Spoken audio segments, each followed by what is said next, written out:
Ladies and gentlemen, boys and girls, welcome back to the podcast. Welcome back to the old card shop and cardboard hands once again. We're back at it. A couple weeks have went by, but it's been a busy couple of weeks. How you doing though today, Mr. Gendo, Mr. Goku today? I see the name has changed. Is there reasoning you moving into Dragon Ball Z now, or but anyway, how's it going, man? Good man. I've been doing a little bit of collecting. Not gonna lie, lately, and it's pretty much always Dragon Ball Z stuff for me. So I think I'm just I actually got really cool pieces. I got some Cardos DBZ Cardos uncut sheets. So I'm gonna buy a frame on Amazon for one of them, and then try to put it like up here. How big are they? That sounds dope. There's one of them is only a 4 card sheet, and then the other ones Oh. I got are like, and it's weird too. I think they're like Shonen Jump Cardos uncut because it has like multiple animes on the same sheet, but those are like eight or 9 cards to a sheet. But they were just like super cheap, and I was like, all right, this is pretty cool. So my plan is to sell some of the ones that don't have any DBZ characters on them or animes that I'm really into, and then basically just like bring my cost basis on that stuff down to 0. But I don't know, just like cool sort of like niche items like that. But yeah, I've been enjoying that lately. But yeah, man, been crazy busy week. Sorry to everybody. I got a couple messages on Instagram like, hey, like, are you and Josh not doing it this week? So sorry to you guys. We'll try to be consistent moving forward. But yeah, I got accepted into the business school I wanted to get into. So I've been busy with trying to get like all that set up, and then like the 151 reprint. Shouts out to Dan for plugging me. A lot of people hit me up, so I was doing a lot of sales for Japanese sealed product, and then working a partnership deal sort of with Dan, that I will detail in an upcoming vlog I'm working on. So yeah, just been hustling and bustling. What about? Oh, and I'm vending a card show this weekend, so gotta get ready for that. But what about you? What's been good with you? Well, not only this weekend, but didn't you vend one last weekend too? So I No, think that dude. you've been vending. So the guy like never got back to me on the email, and but his brother. So it's run by brothers, and their last name is like Oakton. So it's called like the Twin Oaks card shows, and his brother is the one that That's cool. you meet at.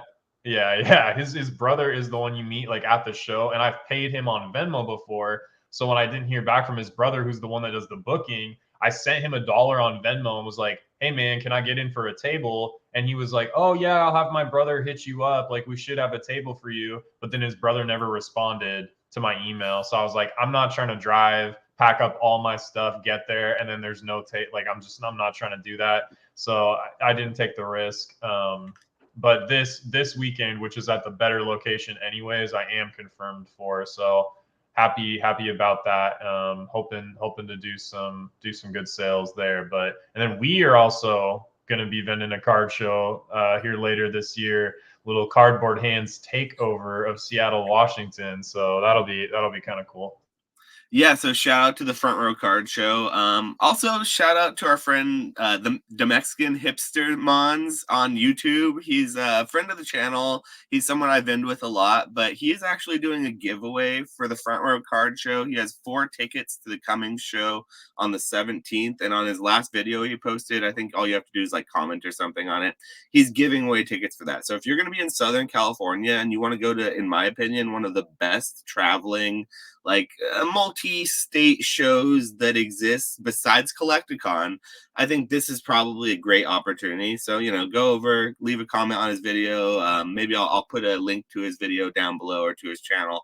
Give him a follow. He's a good friend of ours, but he's also vending with me coming up at the Front Row Card Show here in Pasadena on the 17th. But in Seattle, that's the one you're talking about. In August, Retro and I will be vending at the same show, the Front Row Card Show, in Seattle for the first time. I'm excited. I'm treating it kind of like a vacation more so than I usually do with these trips. Like, because I've been wanting to have a reason to go to Seattle or Washington forever, because I just think it's a vibe. It seems like something that I've seen travel docs and, all kinds of videos of the area, and I really, really love the food scene up there. So I'm really excited to go there. So we're probably gonna go an extra couple days, and we're gonna see Nick. So I'm really excited. So yeah, that's going to be something that if you guys want to come see both of us and come support the podcast that way, come up to Seattle for the Front Row Card Show in August, because that's going to be an awesome, awesome show. Honestly, I think the area is ripe for the picking for card shows, because it's like where the mecca of where TCGs really were created in the United States. Like, that area is where Wizards of the Coast is at. I mean, so you've got like Pokemon, Magic the Gathering, like the headquarters are right there. So honestly, I really think it's going to be a good time. So I'm so excited. And Collecticon, if anyone from Collecticon or has a line to someone from Collecticon who matters, which I know the brothers, they're friendly, you guys need to get on the Pacific Northwest. Like, you need to get a show up there, because like I would be clamoring to come to a show up there. And like currently, I think the only Collecticon this year that I'm actually going to is the California one, and it's already gone, so it's over. So I don't think I'm gonna be. I have no more plans for other Collecticons, unfortunately. But And yeah, if that's like if plans.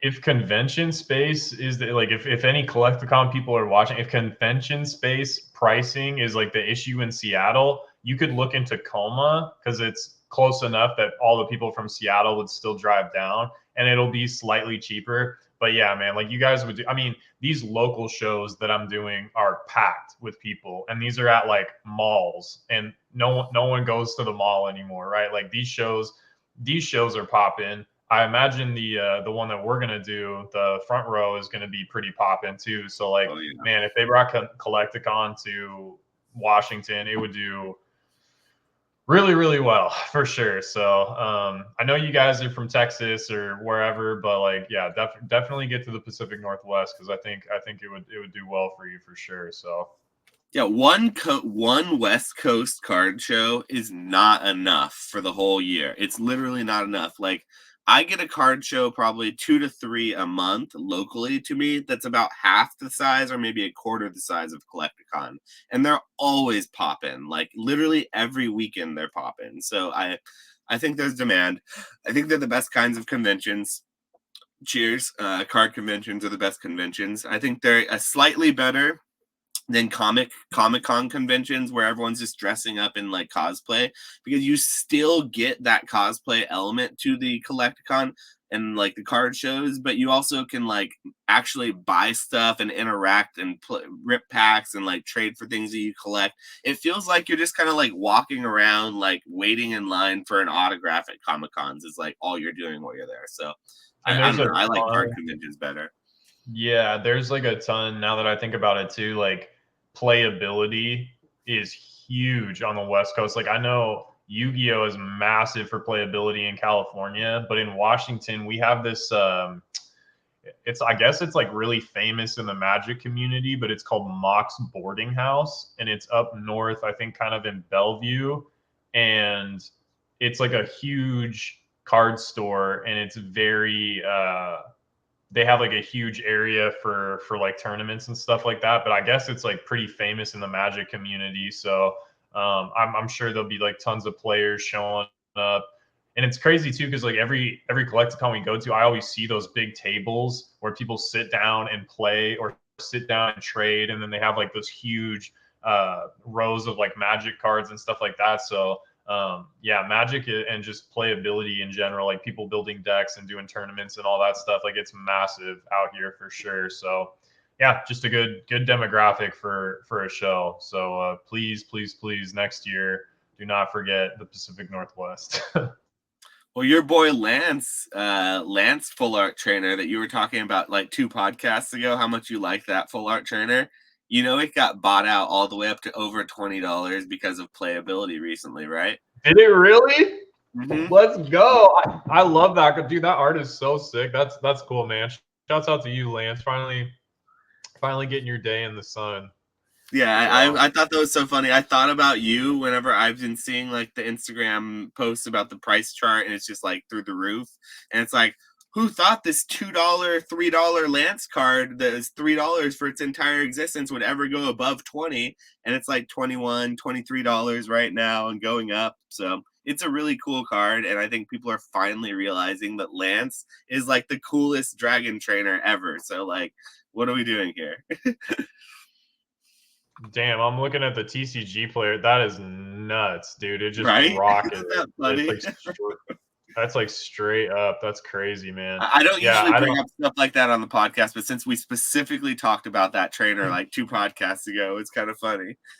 Yeah, well, and it's out of is Silver Tempest sold out on I Pokemon think Center they're or all no? sold out now. I think Brilliant Stars. We're going to talk Really? about this in the topics, but I think they're all sold out now, if I'm not mistaken. Okay, because it's from Silver Tempest, so that might be adding part of it too. I'm gonna look really quick while you're talking and see if I can find it on the Pokemon Center.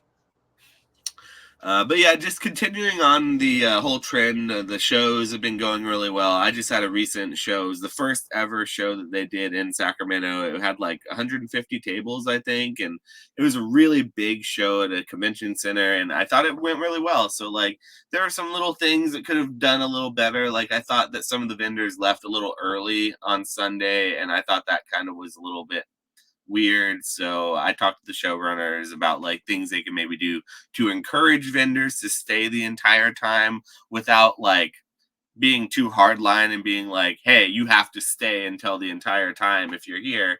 But like if you stay the whole time, you might get better preferential treatment for like placement at the next convention. Because on Sunday, basically at 3 o'clock, all the sports vendors were gone at the show that we were at. It was a 3 day show. So we're there Friday, Saturday, Sunday. So admittedly, it was a long weekend. But like by 3 o'clock, everyone but the trading card game, you look around, it was like 30% TCG vendors, and they were the only ones there. All the sports card people left. Maybe there was a big game going on. Tell me, was Sunday, this last Sunday, a big like playoff game? Something happening in the sports world? I mean, in the comments below. I mean, you guys will have to tell me because I don't keep up on that stuff. I should have just asked someone, but yeah. Other than that, NBA, really good yeah, show. NBA. There's some. I think the finals are going on right now for Oh, NBA. that's So why that then that they might. must have all left to watch the finals or something. That must have had something to do with it. So Yeah, and I mean like Sundays. I don't know. Some for Collecticon. Sometimes Sunday is solid. You know, sometimes like buyouts happen on Sunday, or like people like a lot of the vendors have bread, and so they'll roll around, and you're sort of like more expensive-y kind of cards, or like whale bait, like that. Vendors have money and they'll roll around, and then they're trying to maybe spend a little bit of their money. So that can happen too. But you know, people just have church or just hanging out with family or watching sports or whatever. So Sundays in general tend to be a little slower. So yeah, I do on Sundays. I usually will tell people that they can typically get better deals from other vendors, and I go around on Sunday, and that's when I'll try to do my buying usually. Because like on the last day, that's when people are more willing to let stuff go at a higher discount, just to kind of get rid of it because they had all weekend to sell it. So yeah, that's what I typically tell people is if you're really looking to buy and you want to buy a lot, you can sometimes you won't get the best things because they've been picked over through the weekend, but you'll get the best deals on what's left if you do your buying on Sunday. yeah, that's definitely true. The only thing I'll say is I will on the first day if I think stuff is gradable, I'm down to pay like full market if I think it's gradable, because sometimes you know like the gradable copies will get snapped quicker, but I like the stuff that takes a little more work to get through. Like if people have stuff in binders versus just having like chase cards out in top loaders that you can already kind of see and stuff, like sitting and going through people's binders and trying to put deals together, or like bulk deals, you know, if you want to buy like a bunch of stuff that you can turn around and flip just raw and you're not even worrying about grading, like that kind of stuff. Definitely, like people don't want to go home with that stuff. I imagine you could probably get pretty good deals on sealed product too on Sunday, because people don't want to take bulky sealed product back home, so that might be a play too. Man, I was looking so hard for Lorcana sealed product when I was at the show. Like, I really wanted to buy Lorcana while I was at the show. That's what I was looking for. Couldn't find any. I sold out of all mine. And so I was like, all right, cool. I sold out. Let me just go walk around and see if I can, restock. It's like everyone sold out. Yeah, yeah, man. I don't know. I gotta start looking for Lorcana and One Piece in person. I haven't really done a lot with either of those games. I graded those D100 promos or whatever they're called that came out of that box that you told me about a while back. I graded like the Elsa and maybe like a couple other ones, but yeah, Lorcana is strong. But we're gonna talk about Lorcana a little bit here too, so I don't want to That say is too one of much. our topics. That's right. Yeah. All right. Well, let's move into Crossfire here. Do All right. you want to go first, or you want me to go first? For Crossfire. I'll go first because it's not going to take long. Mine's sort of Okay. casual and fun this time because I, for the first time in a long time, went and got some takeout in the form of like donuts. We've been doing really, really well with like not eating out, and I've been cooking a lot and trying to like be healthier and also save a lot more money by like not let's just say that when we did our finances and broke down how much we were spending on takeout over the course of months, it was adding up to more than I was comfortable with, and I'm sure that's something a lot of people can relate. And it was more than anything just out of laziness on my own part, not because I didn't have time or whatever, I didn't know how. So we did get takeout recently, and I call getting donuts takeout kind of because it's something that I didn't make. It's like a splurge. Like I don't need it, but it made me think of a good Crossfire because I think everyone has a different donut shop order when they go into the donut shop. I feel like people vary from like the most vanilla order to the most crazy wild order. And so when I was sitting there looking at all the donuts or whatever, I was thinking to myself, it'd be good. I wonder what would happen if Nick was here with me. What his order would be. So imagine this: you're at a fully stocked. It's not it's not Wednesday or whatever. It's Sunday, so they just restocked the whole case of brand new donuts, fresh. You got the jelly donuts, you got the custard ones, you got the glaze, you got donut holes, old fashioned, you got maple glaze, you got the crazy cereal donuts. It's got the for the premium or whatever, the Oreo top donuts. You got everything. The fancy like croissants and the ham and cheese. What is it though? Like if you're gonna order something, what do you typically go for? Are you talking about like if I'm putting together like a half dozen, or are you talking about like what's my favorite donut, or like what's my number one So, go like for to? yourself, if you're making a little order for yourself, you're gonna sit down and eat at the donut shop and have your donut there. Like if you're buying for other people, that's a whole nother thing. I don't need to know your dozen donuts that you're picking out. I just want to know like what you, Nick, you Yeah. retrospects would like for you, and you can include the drink that you get too, because I think that's very Mm, important too. okay, fair enough. I would say like bar none, number one donut for me is gonna be maple bar. If it has Ooh. bacon on top, that's like an added. Like if it's got like the chopped up bacon, no bacon bits. Like it's got to be like actual fresh, chopped up bacon like on top of the maple bar. Like that slaps. I love maple bars. Are just super nostalgic. You can't go wrong with a good maple bar. So that would probably be number one for me. Um, hmm. I would say like my not to sound too basic, but like dog, you can't go wrong with just like a Krispy Kreme original, just like regular original glaze. Like, it slaps, dog. Like I love a good You need six of them if you're going Krispy Kreme, though, because let's be honest, one Krispy Kreme goes down in one bite and it's done, and you need more. dude. So my girlfriend during the panorama a was like a caregiver, and they were doing this thing through Krispy Kreme to where they were giving out like free dozens of donuts to caregivers, and they were doing it like every week or something. So she would get like free Krispy Kreme, and man, like I just went nuts. Like I was just struck because we had so many, and it was just the two of us. So I was tearing up those Krispy Kreme original glazed donuts. Yeah, Yeah, those are delicious. And then like I don't know, I guess like the last thing. I mean, I do occasionally like when they do the like the cheesecakey ones and have a little crumble and chopped up stuff on top. But like I'm Like not the gonna lie, like danishes, kind of. It's like the cheese no, danishes.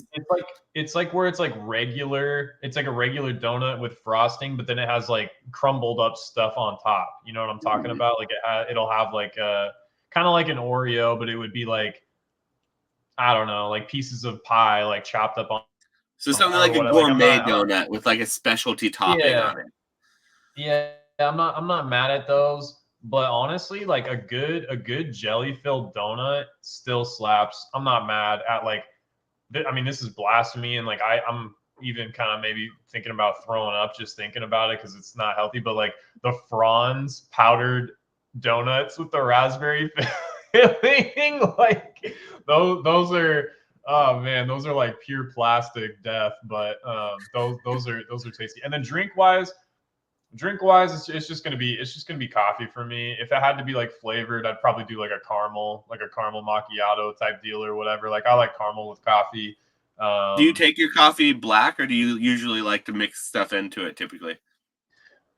uh, Usually like I'll mix, but not like I don't do like the fake creamer. Like if anything, it's just gonna be like plain half and half, and then maybe like some honey or sugar in the raw or something. Like I can't do white sugar, or like fake creamer, like fake flavored creamer. Like it's not for me. I will do coffee black if I'm just trying to get it for like the effect, but the acidity, like it doesn't do well with my stomach. Like if I just drink like a straight hardcore cup of coffee, like it'll kind of mess me up a little bit. I don't think I'm made for that cowboy lifestyle, but yeah, that would be my answer.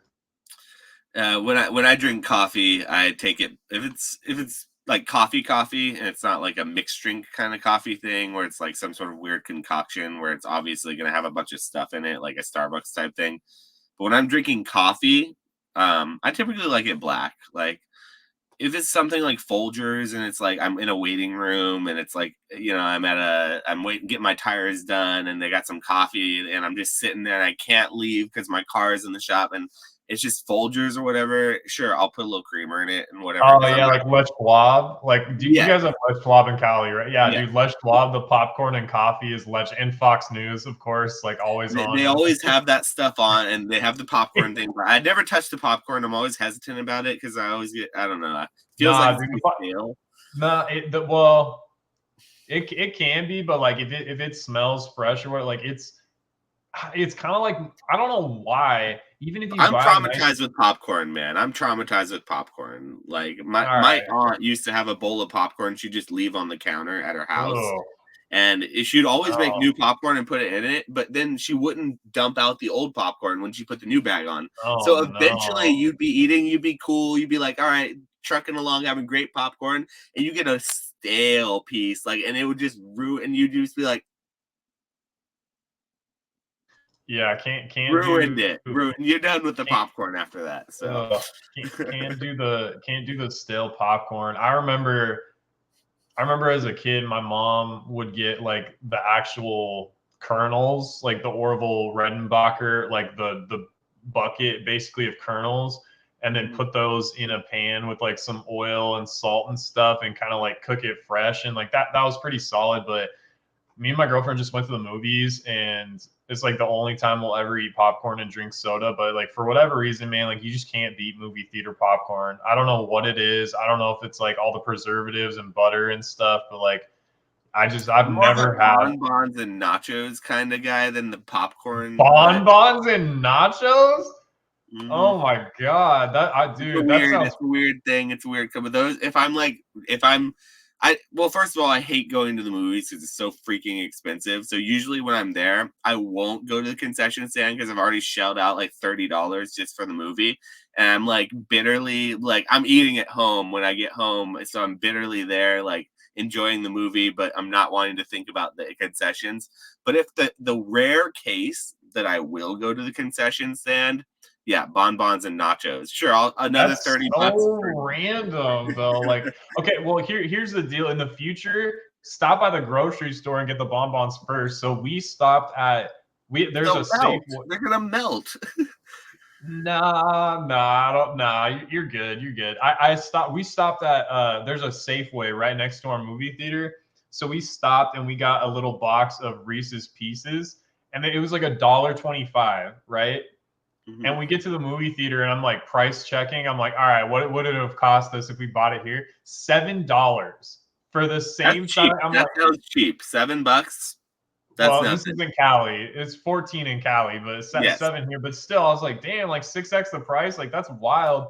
But anyways, what you do is you get like a couple Reese's Pieces, and then you take some popcorn and you eat it all together, and you get the sweet and salty. Yeah, yeah. Fire, There's fire. there's a Disney thing. We're going to Disney coming up after the Pasadena the front row card show. It's right next to Disneyland, so we use our season passes while we're down there. And so there's a Disney food thing right now that's like a trail mix thing, and it's got freeze dried Skittles, ube flavored popcorn, pretzel sticks, and like I think also Reese's Pieces for like the chocolatey. And then one other thing that's in it that's like kind of weird, and everyone's saying it's like one of the best things that they've made is like a mixture, and so I'm definitely gonna try that while I'm there.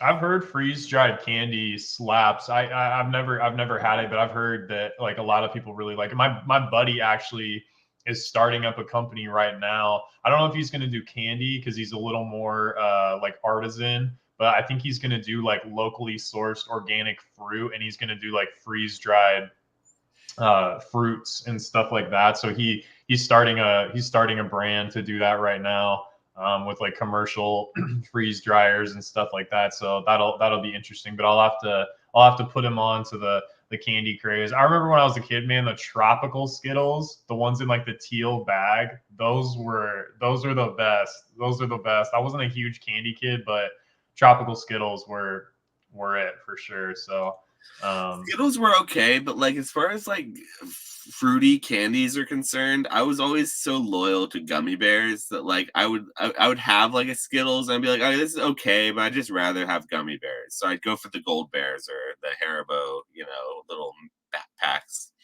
fair enough. I used to like the fake little the fruit juice chews or what, like I don't even know what you would call. You know what I'm talking about? Like the little fruit gummies. You know what I'm talking about? Like Like Gushers?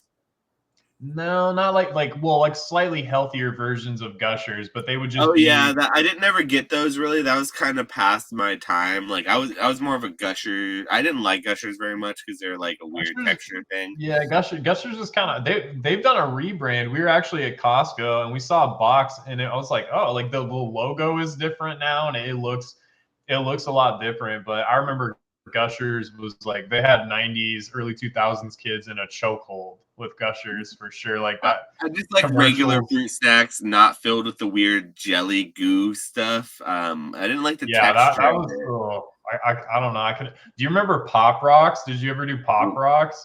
not for me. I do No. remember those. I didn't like those. Yeah, those weren't for me either. Okay. I thought Pop Rocks was kind of cool, but all right, we're getting off on a tangent here. All right, so my No. crossfire, um, this one might be a little interesting. This comes with a bit of a caveat. First of all, we're not, or at least I'm not. I don't think Josh is either rooting for anybody to fail or any game to fail. But I thought it'd be interesting. We've talked about this a lot, but there's so many TCGs out there, so much money sloshing around, blah blah blah blah blah. Oh, really quick before I answer that, I also yesterday went full ape, and for the first time ever in my TCG career history, I funded a Kickstarter. I did a pledge for a Kickstarter TCG. I did like a $500 pledge. I think Rock, shout out to Rock Pokemon. I think I convinced Rock to ape in with me. So we're in for a $500 pledge. The game is called Wonders of the First, and I first found out about it because the guy that owns it had this Instagram ad, and he was talking about like they were basically running a survey on TCG market sentiment data, And you basically fill out the survey. They ask you a bunch of questions about just like, you know, the value of your collection. Are you a collector or a player? What's most important to you with cards? What are you against? What are you for? All that kind of stuff. And almost 40,000 people responded to this survey, and then they compiled the data and sort of like put together these PDFs with the finding. I actually might make a video on it because it was kind of interesting. But I wanted selfishly to see what the sentiment data was. Anyways, in his real life job, he either works for or runs a company that sells sentiment data to hedge funds. So I thought that was interesting. But anyways, he runs the wonders of the first game, and I've watched some of his YouTube videos and stuff. A really smart guy. Definitely doesn't give me the ick or like pump and dumpy kind of vibes. Like seems like a smart dude. So I don't know. We'll see what happens. Definitely not trying to shill the game or anything. But What's the game called? it's called Wonders of the First, and they did their Kickstarter. It went live yesterday, and they're at like I don't know. When I checked this morning, they were at like 1.1 million already pledged on Kickstarter. So doing pretty good for their first day for sure. But anyways, all right. So yeah, Crossfire. So if you could have if you had to pick one game that would fail or like cease to exist, I guess, and the entire market cap of that game, so like all the money in the collecting, the playing, the decks, everything, the entire market cap from that game had to shift into another game, but you couldn't make any money off that transition. So whatever game it shifted into, you couldn't, like, you weren't going to make any money off of that transition. Which game would you choose to cease to exist, and where would you want that market cap to go? But again, you can't make any money off of like where the off the shift. It would just be like purely you think it would be best for the game or best for the community or however you want to go about it, if that makes sense. Like you're asking which TCG do I think is draining the community dry, and which would be best if that money that was being drained from said TCG was to move into something else, and where that most natural like progression would be. That's kind of what you're asking. Yeah, if that's the way you want to take it, yeah, you could definitely go that way with it for sure. Well, right now, I personally think that the One Piece TCG is the biggest and the most like egregious right now. That's like poised to either flop, or just keep trucking along.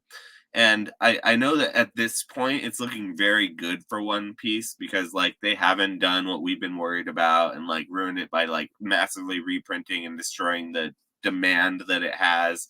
And they've kind of kept up with that hype, and they've done a good job with the tournaments. They've done a good job with like their allocations, but like I do still feel like it's very inorganic. Like it feels like by doing a good job, all that means is like really throttling back and not printing enough.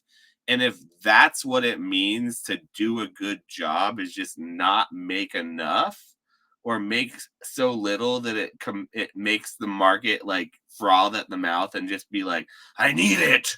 And like it just kind of goes wild. I don't know, man. It feels dirty to me. So I will continue to speak out against that type of feeling because it just feels like all that big hype and money that people keep saying like, oh, it's One Piece, and they keep saying that like Pokemon people like me are like bitter and they just don't like it because they didn't get in on it or don't understand it or whatever. Well, those things are true. I didn't get in on it because I don't understand or like really the IP. It's not because I have a bias against it per se. I just have seen this kind of thing happen before, and it's very concerning. And specifically what you said, I feel like there's a lot of money that now that Pokemon is being not really doing as well. It's like the less popular. It's kind of the Scarlet and Violet sets are coming out and flopping, and people aren't as interested. Sword and Shield's hyping up like crazy, sure, but that's a long time ago. You can't really get in on it now. It's kind of like too late. It's not too late. There's always opportunities, but like that's the feeling, the sentiment. Whereas Scarlet and Violet, the sentiment is that's dumb, it's overprinted, people don't like it, it's not really the future, and I don't agree with that per se. But so like people are moving into One Piece because like it's the opposite. It's like really hype. Every set that comes out goes up. It's like it's really well managed. It's not being overprinted. And these are narratives that I just simply disagree with. Like because Lorcana, on the other hand, is a TCG that has printed at first, did not print enough, and the demand was through the roof, and there just simply wasn't enough that was printed. And then what they do, they made an announcement and said, "We are going to keep printing this to the fucking ground." Mickey Mouse said, "Oh, guys, we're going to print this shit to the ground. Oh, fuck you. You're never going to ever have an investment. Oh, you're going to keep buying it. And woohoo." And that's what Mickey Mouse said. And Lorcana did that. And what's it doing right now? It's keeping going up, even though they're printing it to the goddamn ground. Excuse my French. So if I worry that if One Piece were to do the same thing and see all the success they're having and do well, Zoro takes the sword out of his mouth. He's like, "All right, guys, let's take my shirt off and start printing 1,000,000 boxes of this stuff." I seriously doubt that would move as many boxes as Elsa, Mickey, Stitch, all these popular characters. We wouldn't be having the same conversation. And I fear to say that a lot of the money that has been like invested in this Bandai game, this One Piece game that most people don't even really watch, it's concerning to me. So I wish, not that I wish, let me rephrase that. So like to answer your question, I don't want anyone to like ever fail per se. I want all of these TCGs to succeed. But I do believe that there's less organic demand and there's more like hype bro sneaker shit, like just They're gonna cook you in the comments I for know this. they are. I know they always One Piece. They hate me. The One Piece people, they hate me because like I've always been like anti.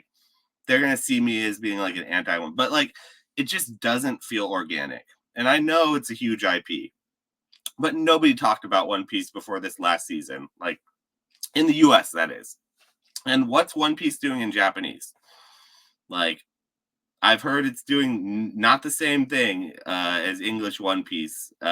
It's doing over here, and that's its native like country where it's the most popular. Yeah, but they print well, one they print a lot more of Oh, it in so they print a lot more. And that's a problem? Why is it? And It's what's it? not a problem because the chase cards in Japanese are still very expensive. But like, yeah. Anyways, I'm not trying to play devil's advocate. I'm just But anyway, so the other half of that question is where would that money then flow? Do I think naturally? I don't know if it would flow back to Pokemon. So I think this question would still be answered, and it would still be true to your what you need. Because like I am more invested in Pokemon than anything else, so like I would stand to benefit from like a lot of money moving back into Pokemon if it came from another game. I don't think that the One Piece money would go back into Pokemon. I think it would go into like sneakers. I think it would go into like uh, body pillows. It would go into like fedoras, possibly. The money that was in One Piece, I don't think it would go back into Pokemon. It would go into different places. That's what I'm trying to say. I hope it would go into Union Arena so that I can have an excuse to grade some Jujutsu Kaisen cards because right now it's just the liquidity is not there in the Japanese. Like it was when it first came out a little bit, but it's just too niche. But if people are hyped on the English Union Arena, I'll definitely be grading some Megami and Yuji Itadori and Satoru Gojo, like that'd be cool to grade some of the Union Arena stuff, but we'll see. We'll see what happens. Yeah, it's so like you said, I'm gonna get cooked in the comments. I'm gonna come off as like a One Piece hater. I'm not a One Piece hater. I just don't get the crazy, insane, like I'll air quote this inorganic hype that's happening or surrounding it. I could be completely wrong. Like maybe it is the next big thing, and maybe Bandai this time is gonna get it right, and all the other times were different, and this time's different, you know. And it seems so unlikely. It seems so unlikely that this is the different time, and that this one IP is gonna be the one that's like. And that being said, I don't want to feel like I'm dumping just on One Piece because, like, I've seen a dozen Star Wars TCGs come and go and fail, and at some point today, I wanted to at least bring up Star Wars TCG, the Unlimited one that came out, which is just going nuts right now. It's just going through the roof. But once again, it's because it's like there wasn't enough of it, and the demand is higher than the supply. So it's just like in order to feel good about that, I would have to see a lot more sets come and like stabilize because I've seen in the few. Dude, I have 3 Star Wars TCGs in my closet right now, like literally right now, that I could pull out for you, show you the backs of the cards, and everyone is made by a different producer, a different person, and they've all failed. So, like, what's different about this one? You know what I mean? Yeah, well, Dragon Ball too. Dragon Ball is I even like out of the first set, like I even graded some of this stuff, and I like because I'm a Dragon Ball fan and all that sort of stuff, but like I didn't really do a lot with Super, and Super was super weak, pun intended, I guess, towards the end. Like it was just it made no sense to really grade anything in Super outside of like the God rares and stuff like that. But I graded like the highest rarity stuff out of the new Dragon Ball set that came out. The arts are cool. I really liked the texture on the cards and all that stuff. And I'm full dust for that because I haven't gotten like any. I think people still feel burnt. The boxes are doing really good, and the raw card values are still really good for the Dragon Ball stuff. But I think that people just feel burnt from what Dragon Ball Super, what Bandai did with that. So they're not really buying. But hopefully I can move some. Hopefully I can move some. I didn't even grade that many, and again, like I graded the highest rarities and stuff. But yeah, like no interest really at all yet. So kind of dark there for sure. But that's why I tend to stick to like guaranteed stuff like Pokemon, and I haven't really ventured too far out in a while. Well, that's not true. I've been doing some niche stuff, but anyways, Love how some of these TCGs have gotten so risky and so cautionary that we call Pokemon quote unquote guaranteed plays, where like Pokemon's the safe play. you can Whereas you can like just you can just do it in volume. Like I can't do the other I don't know, like a month or two ago or something, like because I used to do a lot of niche stuff and the margins were bonkers, but you just can't really do volume with it like you can with Pokemon. Even in Yu-Gi-Oh, like it just you just can't. But I did buy like a lot of ultimate rares, like Yu-Gi-Oh ultimate rares, and the margins were solid, but like I can't do like 100 ultimate rares. You know what I mean? Like like you can with Pokemon. Like it just doesn't like yeah, like every time I put a Giratina V up or a Gengar V Max Alta, like that's gone instantly. But with Yu-Gi-Oh and like some of this other stuff, it takes longer to sell, and you just can't do the same volume. So it's kind of like I don't know. It's like portfolio managing. You have to think about your position sizing, right? Like the margin and the return on the niche stuff is going to be crazy, but it's going to take a little bit longer to sell. So you can't have it be like a large percentage of your business. Pokemon just remains king for sure. So well, I mean that's like what just happened this last like week or so. Anyone who's got eagle eyes will notice that there's something missing from the top there. But the jungle booster box that was sitting above me is no longer there. That's because it was sold, it was moved. I've seen it opened as well. I actually watched it this morning get opened on the stream for the streamers I sold it to, which is funny. I didn't watch the actual like whole box break. I just watched them open the box and like do the first pack or whatever. But yeah, I moved my Urza's box, which was a Magic the Gathering box that, in my opinion, was far more valuable, far more rare, and far cooler than the Jungle Booster box. But I did a straight up trade for my Jungle Booster box with my Urza Saga Booster box. a couple collecticons ago in LA. I personally, like I said, don't think that that's a good trade for me, because I personally, as a collector, would rather have the Magic box, because I've seen 1,000 Jungle booster boxes, right? But I've only seen a couple Urza Saga booster boxes, and that one to me is far more meaningful. But liquidity wise, there are not nearly as many sales of the Urza's booster box. There's only like one per year, or maybe even less than that. And it's like always sketchy, because it's like on eBay, or it's off of eBay. So it's not really a real sale. You can't tell if it's actually what the amounts were. So, like, liquidity wise, that booster box, even though I think it's way cooler and way more valuable, it's really much harder to sell. And so I had been trying to sell it, kind of reaching out and sort of looking around, shopping around, to no success for many, many months. I got the Jungle Booster box in my possession, and literally weeks, not a single week after I got it, I started getting people offering on it, and more than what I would have sold my Urza's box for when I was actively shopping it around. And so, like, it was already a trade up for me, because, like, I'm in Pokemon, I'm not in Magic, so it's easier for me. I think I just have more contacts. The person I got it from was from a Magic guy. He was a Magic seller. He was a Pokemon seller, so people weren't interested in the Jungle Box that his clients were. So it's a win-win for both of us, I think.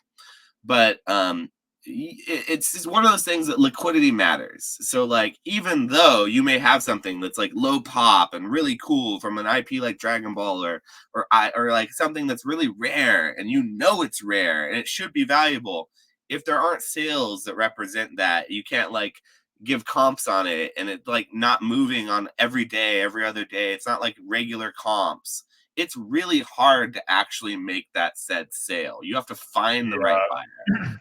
So liquidity matters. That's the point. Fundamentals do not matter in this market. Like, they haven't mattered for like 3 years. I don't know how long it's going to take for them to matter, or if they're ever going to matter, but it just, yeah, I mean, I don't know, man. It's so goofy. Like, I just got upcharged on I think it's called Perrin. It's like that girl with the camera or whatever. And I was like, wait, what the hell? And I looked, because that set is terrible. Crimson Haze is super cheap. And that card's selling for like $250.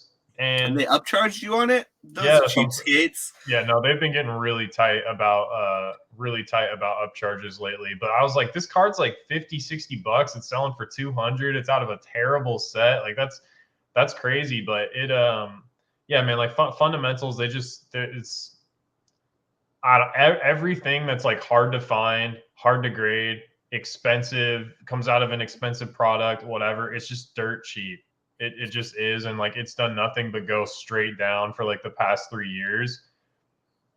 I don't know. It just is what it is. Like, it doesn't make any sense. But here's the other thing too to think about.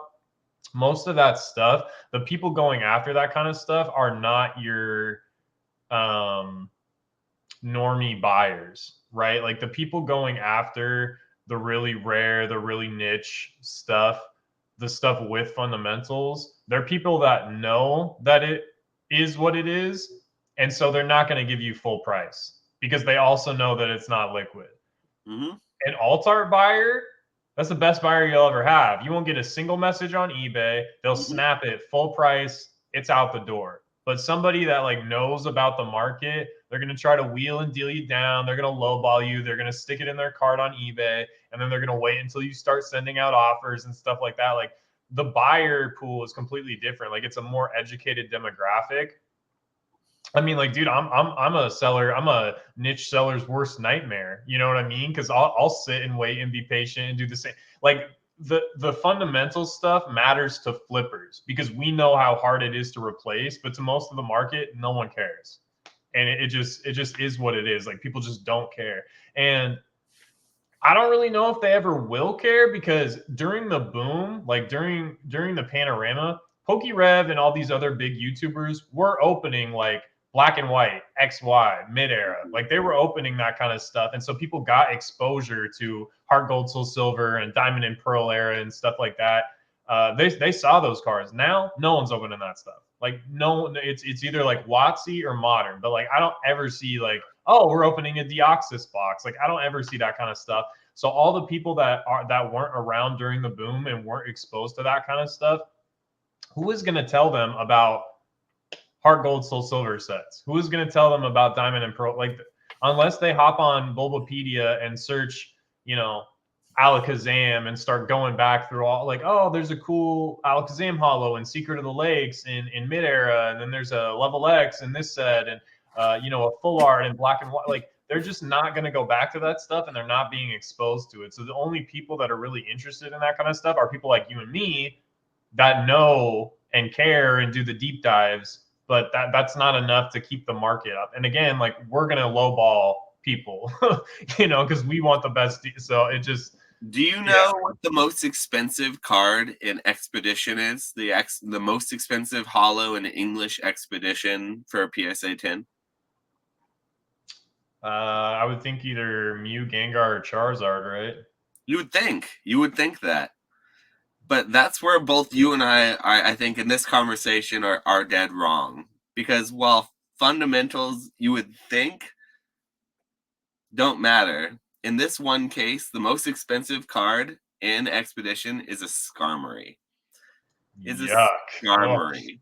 And Yikes. the fourth most expensive card is a Doug Trio. Yeah, well, the Doug Trio I know because it's harder to grade with like the hollow background or whatever, but so you know, so in some cases there's low, and you know, if you go on Z&G Emporium, I'll shout out our good friend James. If you need to consign your cards and get great prices on auctions, maybe record prices even, go down to Z&G Emporium and check out some of those Diamond and Pearl auction prices that he's been getting on those low pop hollows that apparently were worth $2-3 at some point in time, you know, bulk bin status hollows. If you would have pulled one of the PSA 10s of, say, like a Glaceon or Majestic Dawn, like anything really, any hollow, doesn't matter what it was. I've sold like a near $2,000 Soul Rock, so I get it. I totally get it. But low pop, man, low pop does matter to some people. I know it's always going to be a big thing, a big debate, but like to some, and like don't get me wrong, I'll still use it as a seller. Like I just graded a Zorro promo from like 2011. It's like a Miracle Battle Cardos One Piece promo, and it's Pop 1. So like I put Pop 1 in the title. Mm-hmm. You know what I mean? Like, and I listed it for like price manipulation. I mean, it's Pop 1, dog. Like, if you want it, like, I'm the only place you can get that. You know, some like, people get really up in arms about the title having like what population it is, or if it says low pop, or like what. I think that's so funny. I don't ever type. Unless it's Pop 1, I don't ever include it in the title or description. What's the difference between it being a Pop 1 and a Pop 5 and a low pop? What's the difference besides like the 1 to 2 characters? Pop 1 is it's a 1-of-1. Like that's it. Like that's the only. How does that matter if it's a 1-of-1 or a 5-of-5 or a 69 of 69? What's the difference? Because there's not. It's all just information for the buyer, isn't it? If there's 5, there's 4 other options. If there's 1, there's no other option. My point is, including it in the title, what's the difference? You're still including just more information for the buyer, correct? Yeah, but I like it's. Is it false if you say low pop? If it's a population 5? No, I get. Well, what about if it's a population 20? That's more subjective. That's more subjective. What about a population 100? Is it still low? I would say yes. Really? I would say a Moonbreon being over 10,000 graded, 100 pop is low. Well, yeah, relative, but like there's plenty of cards that I like. That's my point. People get way too up in arms about this shit when they have no idea what they're talking about and have no frame of reference. It's like a child walking into a candy store and just like seeing everything and wanting it and not having any idea about what it's going to do to their brain or their teeth or their money, their parents' money. It's no frame of reference when people say these types of things, you know.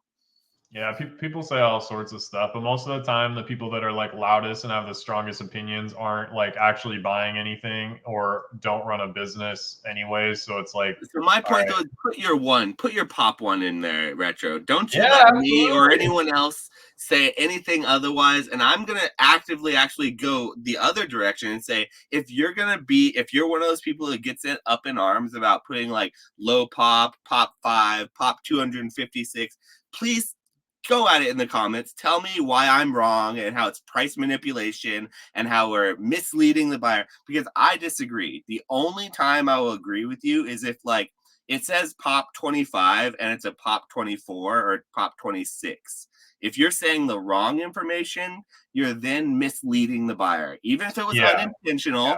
So if you say pop 1 and it's a pop 2 because someone else grades it, even if you as the seller, when you put that there, the title is a pop 1, it was a pop 1, I still think it's on you as the seller to change that to pop 2 when you're selling it. Otherwise, the buyer would have grounds for divorce if they wanted to return the item because item not described. crowns for Personally, I think divorce. that's fair and within their rights. But if it's the same, if it's actually a real true thing, or if you don't use a number and you say low pop and you don't say what exactly the pop is, you are not at fault, and it is the buyer who should be thankful to you putting that information. If you're going to come at me and criticize me for putting that extra information in the title, no, I'm going to be mad. I'm going to be up in arms. Your ass is going to get blocked most likely.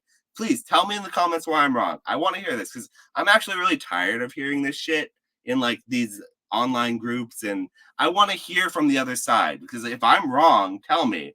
But Yeah, like you gotta providing extra information in my you gotta get off Discord. You get all sorts of buffoonery in there, but nah, no, man, that's like Facebook. Discord doesn't get like that. I feel like that's there's all Facebook. But yeah, I there's agree. there's like plenty of cards that I have that are pop one that I won't label pop one just because um there is potential, kind of like you said, that someone might grade another one, but like no one is coming behind me and grading that friggin' Zoro promo. Like And I not don't think you're anytime. misleading people if someone ever does do it. I was going far for the hyperbole. I was being for the example, you know what I mean? But Here's another thing I do. So like might end up on a drama channel video, but oh, please I do. We need the I views. I also will put swirl in the title Yeah. if it has a hollow swirl. And check this out, I'll charge a premium if it has a hollow swirl. Hell yeah, bro. Hell Scammer, big yes. big big People want scammer over here. swirls. I don't know. Like I like swirls. Like if I was gonna collect stuff or whatever, and it has a good swirl, like yeah, like I sold a Sabrina's Gengar for like $50 above market because it's an old back Gengar PSA 10 and it has a crazy hollow swirl. Like Yeah. yeah, I'm gonna upcharge for that. Like that's a banger card. So it's like like it's I don't know. It's just stupid to me. Like especially if the swirl has like a really good placement, like the Pokemon is looking right at it, or if there's like fire on the card and the swirl's in the fire, something like that. Yeah, like I'm charging a premium for the swirl, and people are paying, and people are happy. No one has ever messaged me and been like, you should sell this for market price if it has this. Like no one. I mean, like Game Boy Dragonite is a perfect example. Like if you ever grade a 10 of a Game Boy Dragonite and it has a nice swirl, you're gonna get a premium, like a 20 to 30, like a 10% premium on that card. So I don't know, man. Like I don't really care what people say. I'm honest, 100% feedback, baby. Almost 7,000 feedback or 7,000 sales, but yeah, I don't. It's just whatever, man. Like I'm not trying to scam or get anything over on anybody or whatever, but But it um, needs to be said, though. I think it needs to be clarified. It needs to be said because I feel like it's too often that people are like, they're like, huh, what's with sellers? This low pop. They're like, they kind of clown on them, or they clown on sellers, like, or they say like, why do people do this? Or like, are you trying to like get more? It's like, well, yeah, I am trying to get more out of it, so I'm going to include more information. The more information that you give in your title, the more information you give your buyer, the more likely you're going to get that premium buyer, you know. So Oh well, here's the funniest thing, dude. This is kind of a little bit off topic, but some dude messaged me and was like, "Oh yeah, like I'm interested in a bunch of these cards, and it's like some kind of niche One Piece stuff that I have." And I was like, "All right, yeah, cool. Like, let me know what you end up wanting, and we can maybe put a deal together if you wanted multiple cards." And he goes, "Oh, like, did you grade these yourself or did you buy these?" And I'm like, "Yeah, I graded them myself." And he's like, "Oh, well, why did you decide to sell them if you don't mind me asking?" And I'm like, because I that's why I want graded them. because I want money. Like, what do you mean? Like, Some people there's like this sentiment that's attached to like grading something yourself. Like before I started grading things, like I thought like if I graded something myself, it would mean a lot more to me, sort of thing. And that might have been true in the beginning, I guess, when I hadn't graded thousands of cards. Now I feel differently though. Like literally, I've graded thousands and thousands of cards at this point. It does not matter whether I graded it or OJ Simpson graded it. I don't care. Literally, it's a number on a slab of plastic that I've forgotten about. I don't even associate the number anymore after I've gotten it. So, yeah, it's to me the grading sentiment isn't there, but I think it's because of that sentiment that exists that he sent you that message. He was like, "Oh wow, you graded it? Like, why would you sell it if you yourself graded it? Like, what's the thought process?" It was probably a genuine, like an honest question, you know? yeah, I mean, like I get that for sure. But again, like I'm not hating on this dude. I just thought it was a funny question. I'm like, what do you mean, dog? Like It is a funny question, though. No, like, don't you were right. It is a funny question, yes. but I'm But also not one of those people. I know some people do this. Like I think SM Pratt has some listings up for like crazy high prices just so that when you type in Pokemon and sort by highest, his stuff comes up. I don't post stuff on eBay to flex just to be like, advertising is what yeah, they like call it. I don't, How does that is that a yeah, thing? I only put stuff on eBay that I want to sell, and I put it up price to sell. Like I don't put stuff on eBay to like flex and be like, check out the cards I have. Like that's weird to me. Like I don't, and it's Yeah. not good for the algorithm because if you have a bunch of listings up that are sitting that aren't selling or are priced way over market and not Pretty sure getting there's traction. none of these on eBay. If I put this up for $1 million, you think that would get some advertising What even clicks? is that? Is that like a marble bag? Like what is that? Yeah, in the 90s, they made these marble collection things, and they're like each bag has a specific Pokemon on it, and they made a bunch of them. Like here's a Clefairy one. I'd sell the Clefairy and keep the Pikachu for investment purposes to outpace the S&P 500. And then there's like a Yeah, Butterfree. sell the Butterfree and Clefairy, but hold the Pikachu. Bring I your have a Cosmos. Grail. I'll show you my Grail is my this one. Okay, yeah, the Electrode's kind of cool because it's marbles. That's fire. I like That's that. my Grail. But I'm no, not I would never sell these. These are very highly collectible, and I use them to decorate my office. My favorite one is this one, probably. Whoa, what was that Spider-Man comic on the wall? Oh, the Eevee one's sick too. Did you have a Spider-Man comic up there? It looked like some McFarlane Spider-Man art. Yeah, it was. I when I was a kid, I Hell yeah. Okay. okay, I'll take it off the wall and show you because it's. I'm not mad at that. Oh no, it's pinned on the wall. I'm not gonna take it off. Okay, The yeah, no worries. Trial of Peter Parker, part 1 of 4. It's from the 90s. It's still in the bag too, but it's got like some dented up corners. It's from my old personal collection. I had it on my wall when I was a kid. So I don't think it's worth anything. It may be, I don't know. Hell yeah. I still have a fat comic collection I need to go through. I'm keeping this though. This is like a signed Deadpool #1, or it's like Deadpool the Circle Chase #1. So that's like signed and like numbered out of 2000 or something. So and Deadpool's like my favorite character. So I'm I'm keeping that. so But excited for the Deadpool movie coming up. The Deadpool yeah. Wolverine coming up. I'm so Yeah. excited. You have no idea. I've watched that trailer a million times.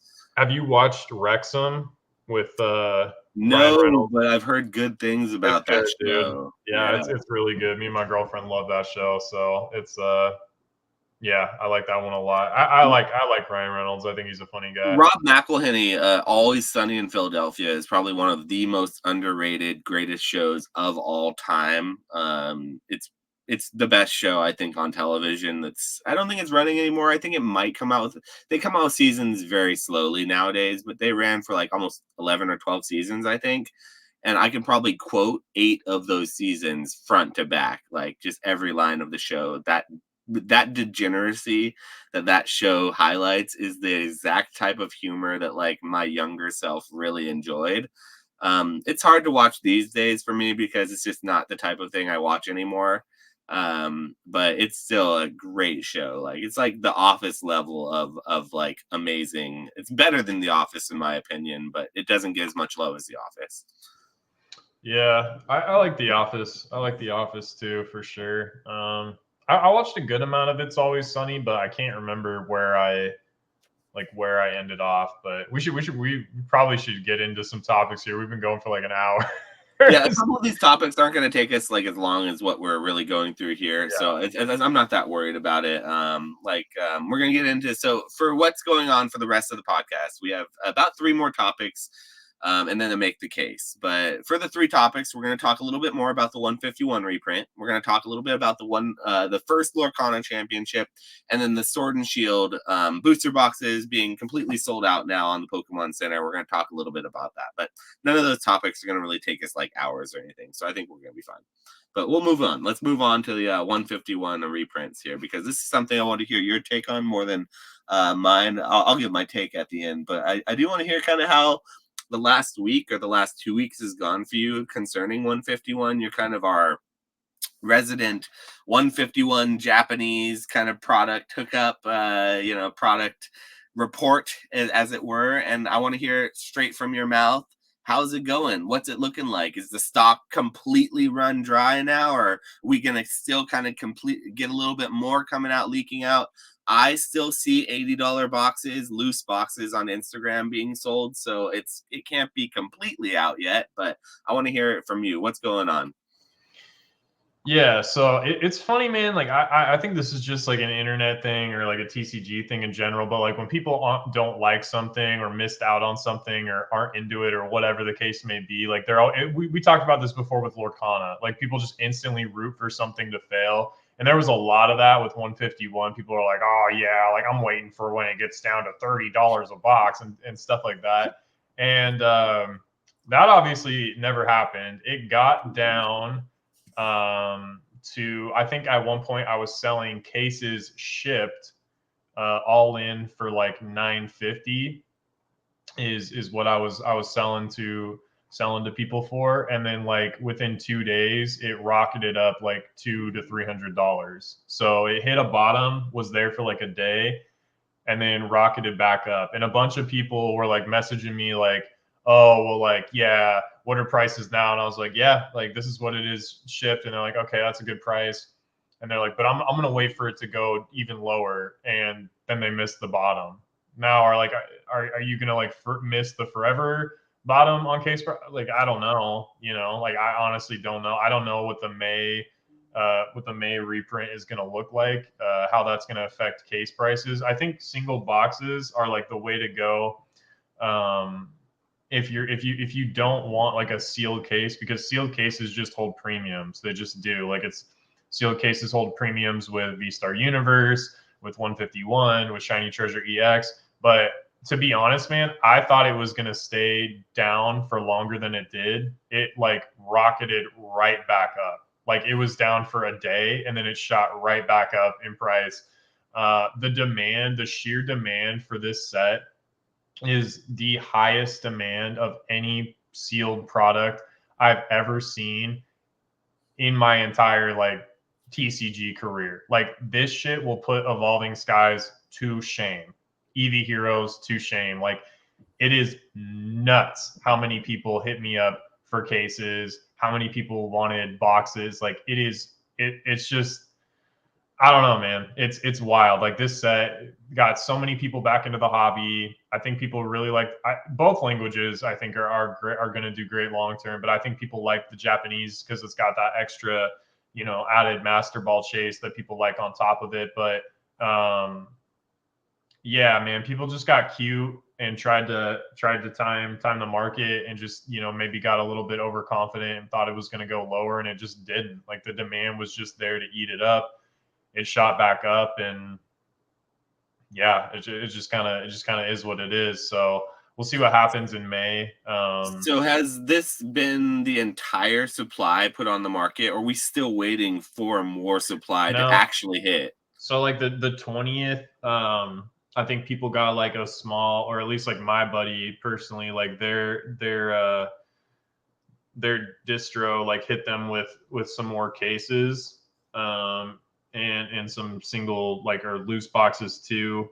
But the big reprint, I guess, is coming in May, but it's still unsure as to, one, how much of that is actually going to be sealed cases versus loose boxes, and two, how much of that May restock is going to go to distributors versus just being in stock at Pokemon Center Japan and other Japanese like card stores or big box stores, right? Like the Japanese version of Best Buy and Target and Walmart and all that sort of stuff. Like it seems more like a large percentage of the May reprint is going to go to those big box stores, just from what my buddy's been telling me.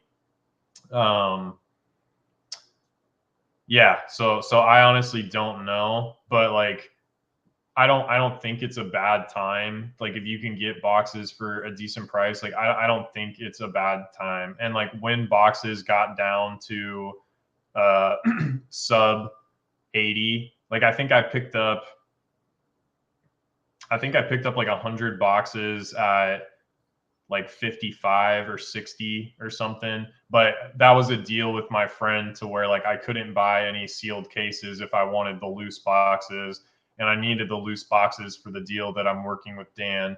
So got like a good chunk there. But like, dude, it literally lasted for a day and it shot back up. And not only is like 151 going nuts, but it is confirmed that like V Star is done getting reprints.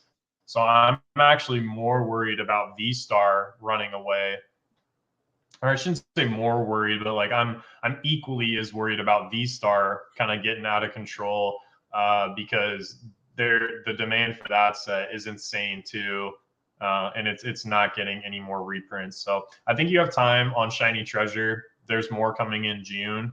Um, so I think you have time on that. I don't think you need to rush in. But again, like if you're getting it for like $30 a box all in, that's like a solid entry point for sure. Um, you can't really go wrong there. But yeah, dude, 151 was something else, and it's so funny how like negative people were and how like they were just rooting for it to fail, and like it just basically said hold my beer and rocketed right back up. I don't know what it's selling for on eBay right now, but let me. People got cooked on it though.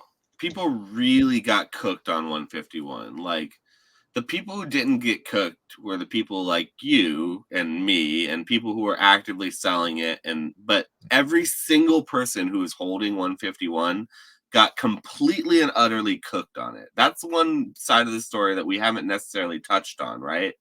So I'm curious your thoughts on that. Do you think that some of these sellers in Japan that were selling when they were for as low as they were before the reprint really even hits, before we even know what this May is, you think there's a little fear in the air? You think there's blood in the water on some of that, or No, I mean, if you're one of the people, because I know like pre-reprint, it was up at like 190 or like 180 a box on eBay. So if your entry point was like 180, you're probably feeling some pain. But the Japanese, like just to be transparent, like the main guy I deal with is not like some random dude I met on Instagram. It's a family friend that I've like known since I was a kid.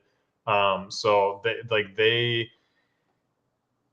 it's just a different sort of like relationship there, but like the demand in Japan is strong. It's not just like them taxing overseas people because like, oh, they can't get rid of it in Japan. Like the demand is there in Japan.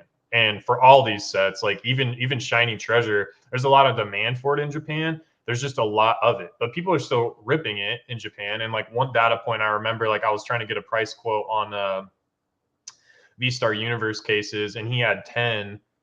and I messaged him like an hour later, and they had all sold in Japan, like not going out of country. Like they had sold in Japan through their card store. So you don't So think that people in Japan got cooked at all because they mostly had gotten it at such a no, good price yeah, that they they're were. getting it for so cheap that like it doesn't even You don't matter. think that people got cooked outside of Japan though? Well, Like every single person? if you bought it like 180, and I think like a lot of people Well, maybe even like if you over. bought it 110, right? I And you mean, held for I think 6 it's selling. months? It's I mean, it's selling on eBay right now for like 110. So That's what I'm I sure mean. you. So if you bought for 110, you're still losing. Well, if you took it to a card show, I'm sure you could put 120 on it and people would pay. So That's I all for think. about $100 at the card show last weekend. Yeah. Um, Well, I think that's because like people are worried that it's gonna drop more and they're gonna get. But like honestly, if you're just trying to like invest in it or hold in it or hold it for like a longer term, like this is probably the product I would be least worried about. Like just how quick it we said rocketed. that 3 months ago, though, when it was 160, 150. We said that when we talked about the Van Goghs, and those people would have gotten completely and utterly cooked. Yeah, but They lost 50%, right? If they would, and we would have been saying that even if a reprint happened, you still would have been. I don't think you or I would have necessarily thought that now in this much, it would have gone to $80. You know what I mean? yeah, but $65. like but that's what I'm saying is like it's if you bought it for like 160 or something and because it used to be 180 and you were trying to clip like $20 at a card show or whatever, like yeah, you're probably feeling a little bit of pain, but it's like the set was it's like $45 is what MSRP is. So it was at like 160. So it was like So 4x. people could still theoretically get really cooked, and it doesn't even have to dip below MSRP. I'm just trying to give the other side here because, like, Yeah, I mean like in while a I may be short. bullish on the set, I actually don't think the Japanese set is as good as the English set for Well, various reasons. we know that, but I think both languages are good, honestly. Like, and I don't know if you've been watching that Mew, but we've been talking about how cheap that Mew was, the EXSAR, or I guess SIR in English, but that was like $2 for a long time, and I think it's up to like 5 now. So, like Wait, how much it's is doing the pretty. Mu SAR in English? Remember, it was like two Or I bucks, mean and Japanese? oh, in Japanese, it's like 80 to 100. I want to say. But it's a set pull. It doesn't come out of like it's not like because in English it's the UPC Hmm. promo. So, but that might be, What's the promo now? That Mu. that's what I'm saying. I think it's up to like $5. Oh wow, I have a ton of those. I bought so many of those when they're like $2 or $3. Jeez, Yeah, I'm trying I'm to. doing good on those. Then that's There's great. there's so many Mew EXs. I'm trying to find it on TCG Player really I have quick. like 10 graded as tens. Like I sent like 20 of my best ones in, like half of them hit tens in English. So like I have a huge stock of like the English ones in PSA 10. I sent my best ones in. Yeah, I So mean it's a good card. I remember talking about it on. I'm trying to look this up. I remember talking about it on here, and both of us were like, "Yo, this seems like way too." I mean, for the Mewtwo too, it was like, but I mean, like that. My whole point is though that with the 151 reprint, I do worry about the set, not in the long term. Obviously, you take a year or 2 years and you look at a set, it's a completely different lens. The color of the lens changes. But like right now, I'm really concerned about the Japanese set because the singles are not doing great. Like most of the singles in the Japanese set don't hold much of a graded premium. Most of them don't hold much of a like. There's not really anything over. How much is the Erica? $150? $125? What's it doing? Like the Erica is the in best card in the PSA set, right? 10. No, just raw, like a raw Erica, like Erica's Invitation Japanese. I'm Uh, wondering because a PSA 10 won't be that much more than the raw in Japanese at least because there's very little like a premium. it looks like it's like $100. It's like $100 So raw. in the PSA 10, it's what 150. Um, looks like 185. That's actually pretty good compared to what I was expecting from it. There must not be great Japanese print quality in 151. There must have been little chips and stuff. Yeah, the first print wave I remember because I bought a bunch of it to grade, and the centering was kind of off on some of the SARs on the first wave, so that might be it too. But there's just a lot of, I don't know. I I just think it's like a short term. Like I would not, regardless of how big. I mean, I shouldn't say regardless because we don't know how big the May stuff's going to be yet. But I wouldn't be surprised if by the end of this year the box was back up to like 175 to 200. I really wouldn't. And I think English will start. I mean, English is still. What's You know, gonna push that box up though? That's what I'm wondering. Like what dude, like singles? I'm not even like trying to say this because it's like, oh, retro, like you're selling the product, like don't buy it, like don't buy it from me, like honestly, like if you want to wait and see what happens during May, like don't buy it from me right now. Like I'm not trying to like shill it or anything, but I'm just being completely honest. I like when Dan shouted me out on his video and was like, "Oh, if you want, sealed product, go to Retro." Dude, within like a week time, I got like 100 and something followers on Instagram, which is nuts because like my account on Instagram's been at like 500 or something for No, a but long. my Like, point is, what singles are going to drive the box back up? Like, dude, what's the everything, demand? like everything. I mean, the Charizard still sells really well for me. Like I mean, there's so many cards in that set above $100, above $50, above $20. Like There's two that I can think of above 100. The Master Balls, I think there's two also of the Master Balls that are above 100. The Pikachu and the Gengar, right?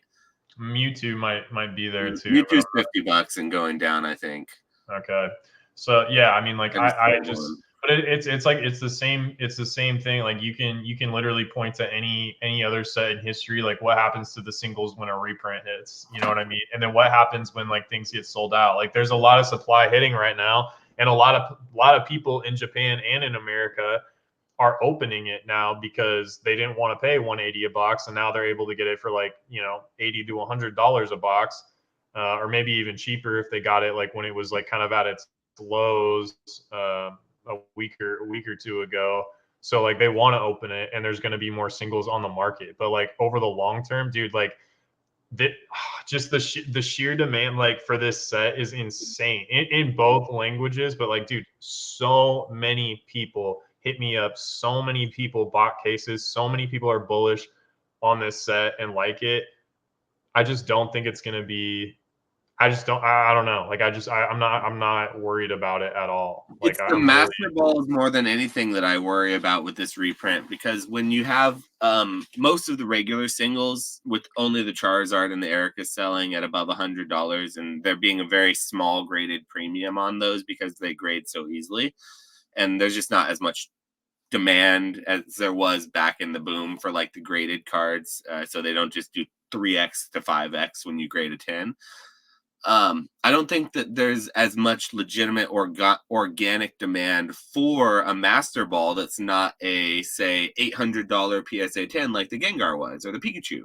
Say when the Pikachu's a $200 PSA 10 because it's, there's lots more of them and it's not so rare anymore. And maybe when every Master Ball isn't $10 or $20, when you get a Master Ball that's worth $3 in your booster box, like you pull a Rattata Master Ball and it's, instead of being $10 because that's what it is like before the reprint, and now that everyone's open, maybe this doesn't happen, but usually when that many more singles get put into the market, it drives a small put of pressure onto that singles, so that it lowers the price a little bit. So assuming that will happen to the Master Balls like it happens to all the other singles, what is going to be the impetus that people have to want to keep opening instead of just buying the singles they need for their set and finishing it that way? So then the price of the box, what's going to drive it?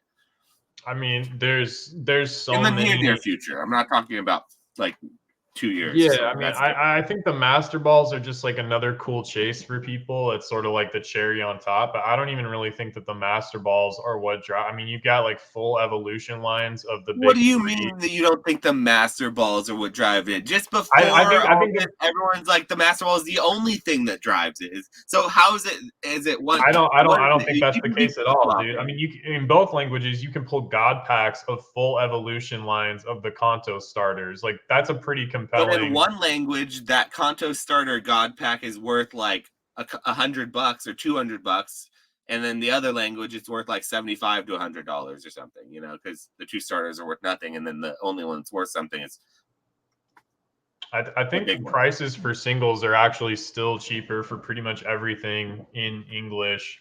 Erica is really cheap in English. It's like $75 and a 10. Not the So graded premiums, my friend. The graded premiums are much, much better in English.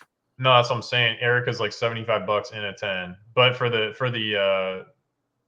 like PS for the Charizard and Blastoise and Venusaur, yeah, for sure. Like For the definitely. Squirtle, for the War Turtle, like it's like $25 to $30 in Japanese, whereas in But English it's like $100+. yeah, but the pull rates are different. Like, I mean, ARs in Japanese, which are IRs, illustration rares in English, they're hard to pull in English. In Japanese, you get like 2 to 3 a box. So it's and they're way easier to That's my grade. thing. That's my point. Is that I don't think that there's as much value in the Japanese, and I don't think there ever was. And I've been the only person saying this the whole time, and I still continue to have the same worry about this. I don't think you are. I think a lot of people are rooting for it to fail or for it to not be. Well, okay, I think that a lot of people are rooting I for think it to it's great in fail, both but languages. that's the difference. I'm not rooting for it to fail. I'm calling it because of my feelings about the set.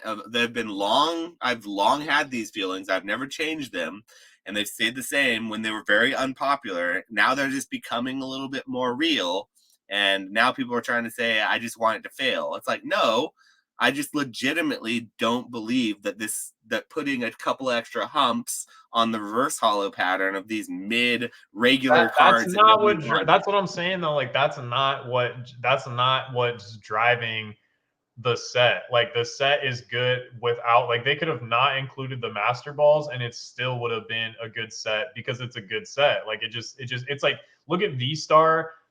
I mean, specialty sets right now, just in general, kind of suck in English. Like Paldean Fates, I think is doing pretty solid right now. But I like disagree. I think the specialty people, sets in English are fantastic no, I'm right talking now. about price appreciation wise Oh, on okay.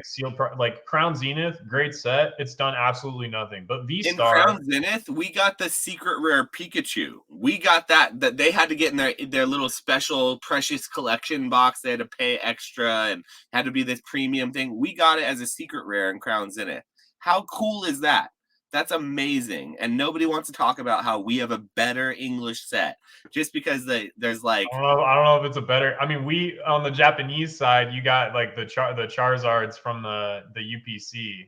So like those Charizards. What are they worth in Japanese? How much are they worth they're in cheap, but they're cheap in English too, and they're cool No, cards. Like they're I'm just more saying, expensive in English than Japanese. I promise you that. Like in a PSA 10, I promise you they're more expensive in yeah. English. I mean, I imagine because the UPC, those were like It always goes back to abysmal this. print You quality. Japanese simps, you love to talk all good about Japanese, but then right when the English starts doing better, it's like, oh, but it's this, this, and this. It's like, well, yeah, well, But that's why that's the English is thing though. better. It's It's like always been it's that not. way. That's the thing though. Is like It's it's always not harder to doing. grade English. It's It's called yeah, cost control, exactly. Like it's baby. but the market cap of the Japanese is still more. And if you go on Terapeak right now, like I actually did this like a week ago, Japanese outsells English. It just this is not my opinion. This is a fact. Like this is the eBay numbers. Like if they outsell English. Like if you type in SAR, like I did this for multiple things. I typed in Japanese Pokemon cards and then versus like It's English Pokemon probably cards. a larger market still. I agree with Japanese you. outsells.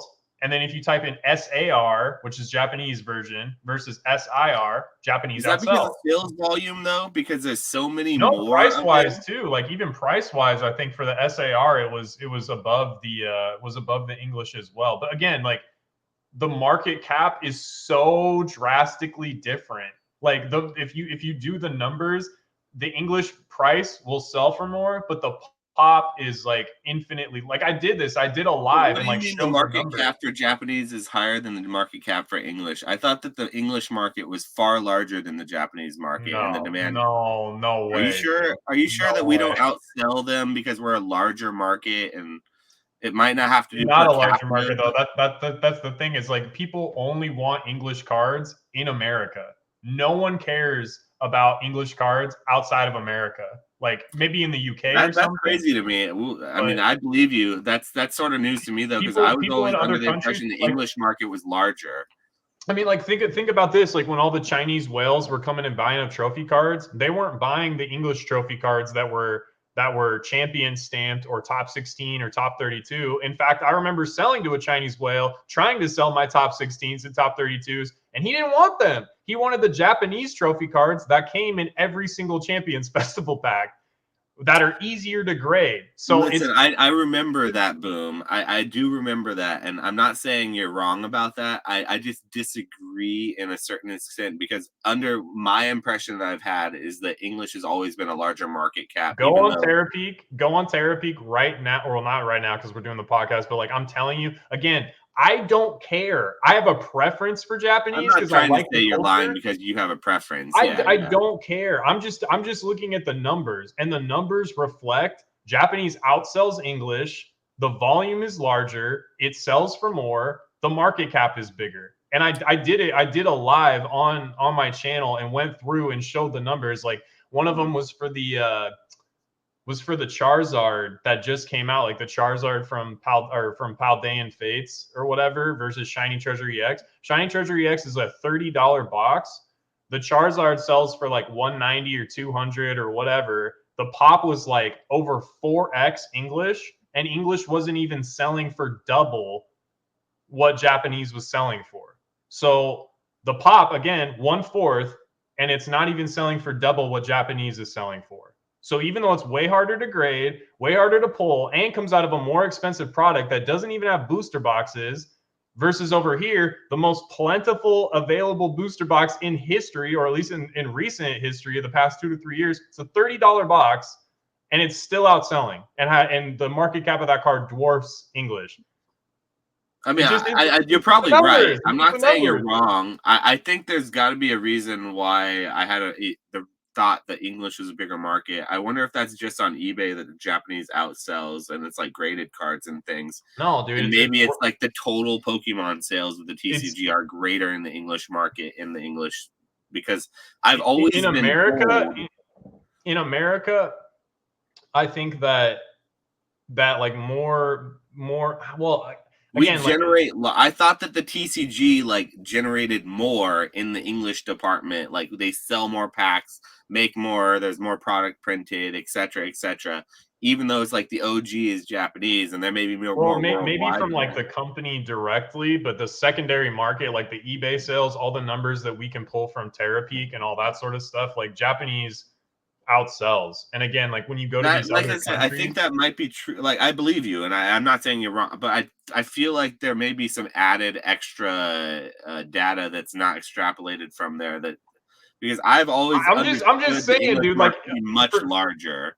for me the main thing was like, okay, well, like let's like I again I searched for multiple search terms, and for me the thing that was most telling was like SAR versus SIR, which is the top chase hits in Scarlet and Violet era. Japanese is outselling. So even though like, oh, Japanese is a bubble, it's bursting and it's crashing and no one likes Scarlet and Violet and the boxes are cheap and all this money is leaving Japanese, it's like no it's not. Like the numbers just don't reflect that. Like the pops are massive and the market caps are still outpacing English. Like it just is what it is. This is not my opinion. These are the facts. Like these are the numbers. So it's like people can't have their cake and eat it too. It's like if you want to be data driven and all about the numbers and make cases based on numbers, you can't then go and say, "Oh, well because I don't like this or I prefer this, I'm just going to ignore the numbers or the facts over here." It's like that what? Like that doesn't make any sense. I have a preference for Japanese, but I don't care. And when I go to card shows, I almost only source English because the premium on those cards is good. I can get them in person, I can source them, things like that. Like it really does not matter to me. And ultimately, like I don't benefit by telling people what the number, like it doesn't matter because I was here before Japanese was as popping as it is now. I was here 2 3 years ago with all the spicy boys grading, mid-era Diamond and Pearl and EX era hollows before Japanese was going crazy because I liked it and I thought it was cool and it seemed undervalued. So like I don't get anything out of telling people one way. It's like buy what you like. Like if you don't like Japanese and you like it, great. Like it doesn't matter to me. Oh I yeah, like no, and both. I haven't changed my tone either. Like at the same time, like when Japanese was wasn't anything, I was telling you guys were full of dust back then, just like I am now. It's just now it's just appreciated a lot more, and you guys look a lot smarter. So, so that's the only difference. But I personally don't care either. It's just interesting to me because it does seem like it's very. I do feel like there's blood in the water. It feels like the singles could go lower, and I definitely feel like people Dog, lost a I lot. just told you I was buying Perrin. It's like not even a popular trade. Like when I got the upcharge email, I was like, you've got to be kidding me. And I comped it to make sure Perrin, Crimson Haze, doo-doo set. Doo-doo set. Like nope. The chase card is Blood Moon Ursaluna.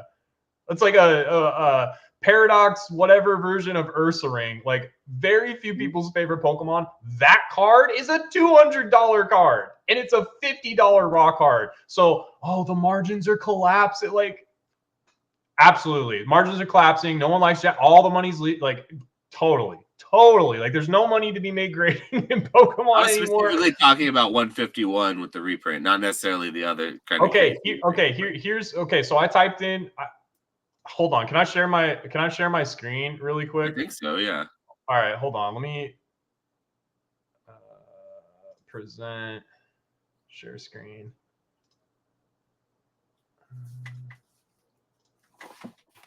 Okay. All right. So can you see this? So EXSIR, this is the past 3 years. I mean, it's only been happening No, for. I don't disagree with Okay, this. but Like I look, just hold on. Total item sales 1.14 million. Okay. This is English. Let's look at Japanese. EXSAR. 4.2 million. 4.2 million, dude. It's 4x English. Let's look at. yeah, it must be just secondary market, and it must have changed since the last time I was hearing all this, like English being a larger market cap, or maybe that was always false. It's But never been larger though. Like it's literally never been larger. Like it's just people that like English and are like, I like it when I can read my cards. It's like, great, dude. Good for you. Like, good for you. I But like feel like his sentiment has changed in the last 2 to 5 years about Japanese Pokemon that 20 wasn't there in the million. last 5 years. 20 million versus 48 million for Japanese Pokemon PSA 10. 48 million versus 20 million. Like, come on, dude. Like it just is what it is. Or like Charizard EX SAR Japanese. Let's Okay, pull that well, up. I take it all back. Like Nick is saying, go invest all your money in Sword and Shield. I'm not saying this, I'm but not Nick is even saying you saying should have that. I'm just no reason to feel any anxiety at uh-oh. all. This massive reprint isn't going to do anything to the singles. Japanese always has That's sold better not than even what come English. on, dog. It's better in every way. There's nothing the English does better. Does that make you feel better? Do you That's feel better? not even what I'm Now that I've saying. said that, I'm going to say how I really feel. I still feel like there may be some blood in the water for singles coming up because I don't see very many singles in the Japanese 151 set that are going to hold a lot compared to, say, what they were 2 to 3 months ago when there was no preprint in sight. I believe it's possible that there are people who lost money before this. I think there are a lot of people who made a lot of money too. That's not what I'm trying to say. My point I'm is that, also like, not trying to say that you should go invest. I like again, I've said since the beginning, I think that buying I think that 151 is great in both. Like it really doesn't matter. Like I think that the Japanese will probably outpace just because it always has. Like historically, like that's just what happens. Like Japanese specialty sets outpace. Look at the price of Hidden Fates. it always It's has, and it it typically stayed always will. Yeah. stagnant for 2-3 years, which still seems crazy. But look at Ultra Shiny GX. It's like $1,000 box, $1,500 box. So it just is what it is. Like this is not my opinion. It doesn't matter. Like I'm just putting my money where it makes sense. Like that's all. Like I really don't care either way. And there are certain cards that I like better in English. We don't get EX era reverse hollows in Japanese, and that's one of my favorite things in the hobby. only get those in English. So like I really don't care. Like I have a preference, but it doesn't matter to me. I'm just showing the numbers. That's I don't it. think you're And you can't. biased. That's not what I'm saying. All I'm saying is that you're not hearing what I'm saying about the Japanese 151 singles. I'm just saying it's possible maybe that they could go down in price. And why does Yeah, everyone of get course all they up are. in Like it's arms when I say that? And then there's try more quoting like the Japanese is better in the long but run and yeah, showing there's more cherry and shit. Like there's that's not more the there's point more of what I'm product. saying. Okay, so like all you're saying is when a set gets reprinted and more product hits the market, that single prices go down. Like, yeah, that's pretty fair to say. Like that's pretty well known. Like that is it could be Why is that Korean. controversial? How is that controversial It's at all? not. Like it's not at all. It Like that's seems very absolutely. controversial. The I response don't that think it's people are putting out. controversial. I think that's like clearly obvious. It's like, yeah, a set gets reprinted, more singles hit the market, it's cheaper for people to open, single prices go down. That's any language, that's any product, that's any TCG. Like, yeah, that's obvious. I'm refuting the all the other stuff like nothing's gonna hold it up. Why are people gonna continue to want to open it? Stuff like that. Like Well, this just is because some of the reasoning that people may have. I'm not saying I actually hold those beliefs per se, but these are things that people are actually thinking, you know. So it's actually a good thought process, thought experiment to run through those types of thought processes. I do worry that the master balls were what most people were chasing value wise in 151 sets. And that when they were looking at like recouping value from their boxes, they were calculating in master ball. I've seen dozens of YouTube videos where 151 EV expected value was broken down, and they don't leave master balls out.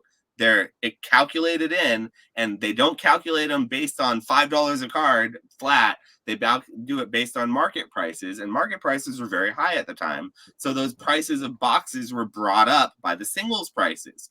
I'm not trying to say anything other than what if there are lots of singles put on the market and those singles prices aren't what's driving those prices up. I'm just saying what's going to then bring those boxes back to 170, 180 by 2 months from now, like we were just predicting. Like, what is it that's going to do that other than just people ripping with reckless abandon, which I would argue people don't do that as much anymore. They rip a lot, but like when they buy singles, they buy them responsibly because the market has sort of gotten a little bit more educated about that.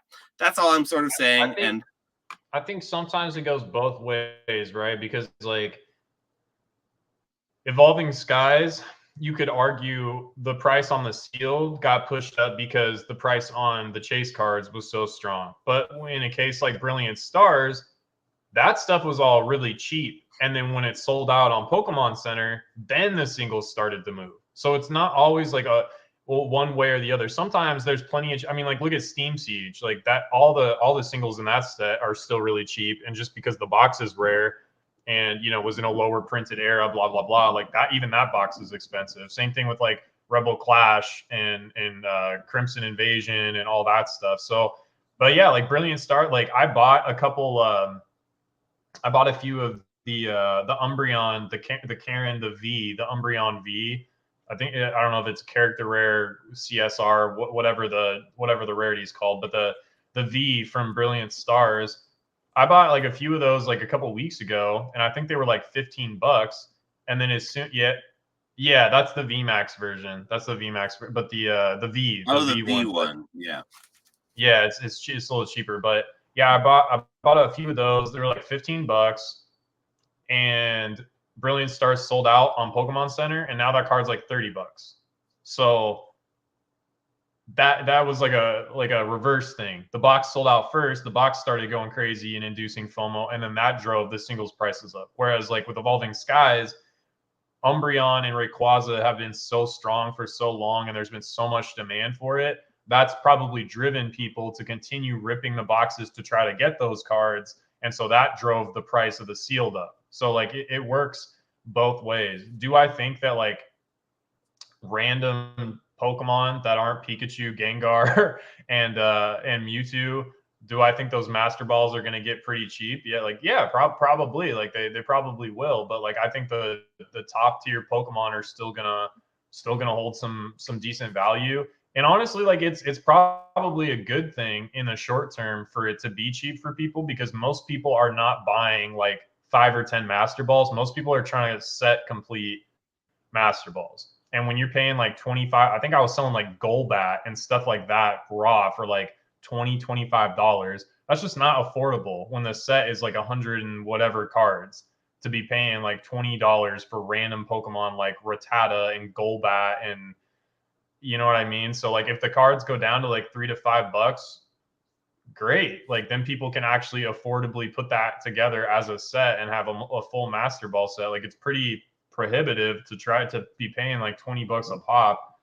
Um, yeah, but I don't know. I feel like we've kind of beat this to death. Bottom line, it's a good set. It's at least the best set of Scarlet and Violet era thus Easily far. the best out of Scarlet and Violet. Yeah.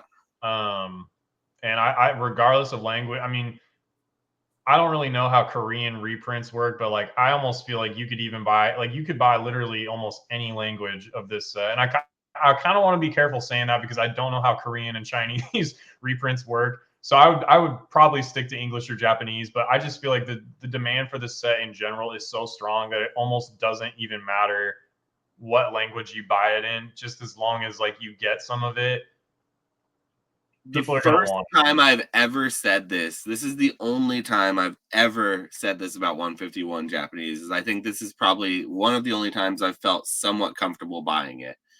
I still think it's overvalued. It's still twice of what its MSRP value would be, and there's still more reprints to come. But I've always said that given the choice, back when it was 150 a box, hell, back when it was 115 or 120 a box when it just came out, English was still $3 or $4 a booster pack in whatever collection box you got it in. You could get it readily available. I would have told you then that English would have been a better place to place your money because, in my opinion, it's closer to what its true price would be.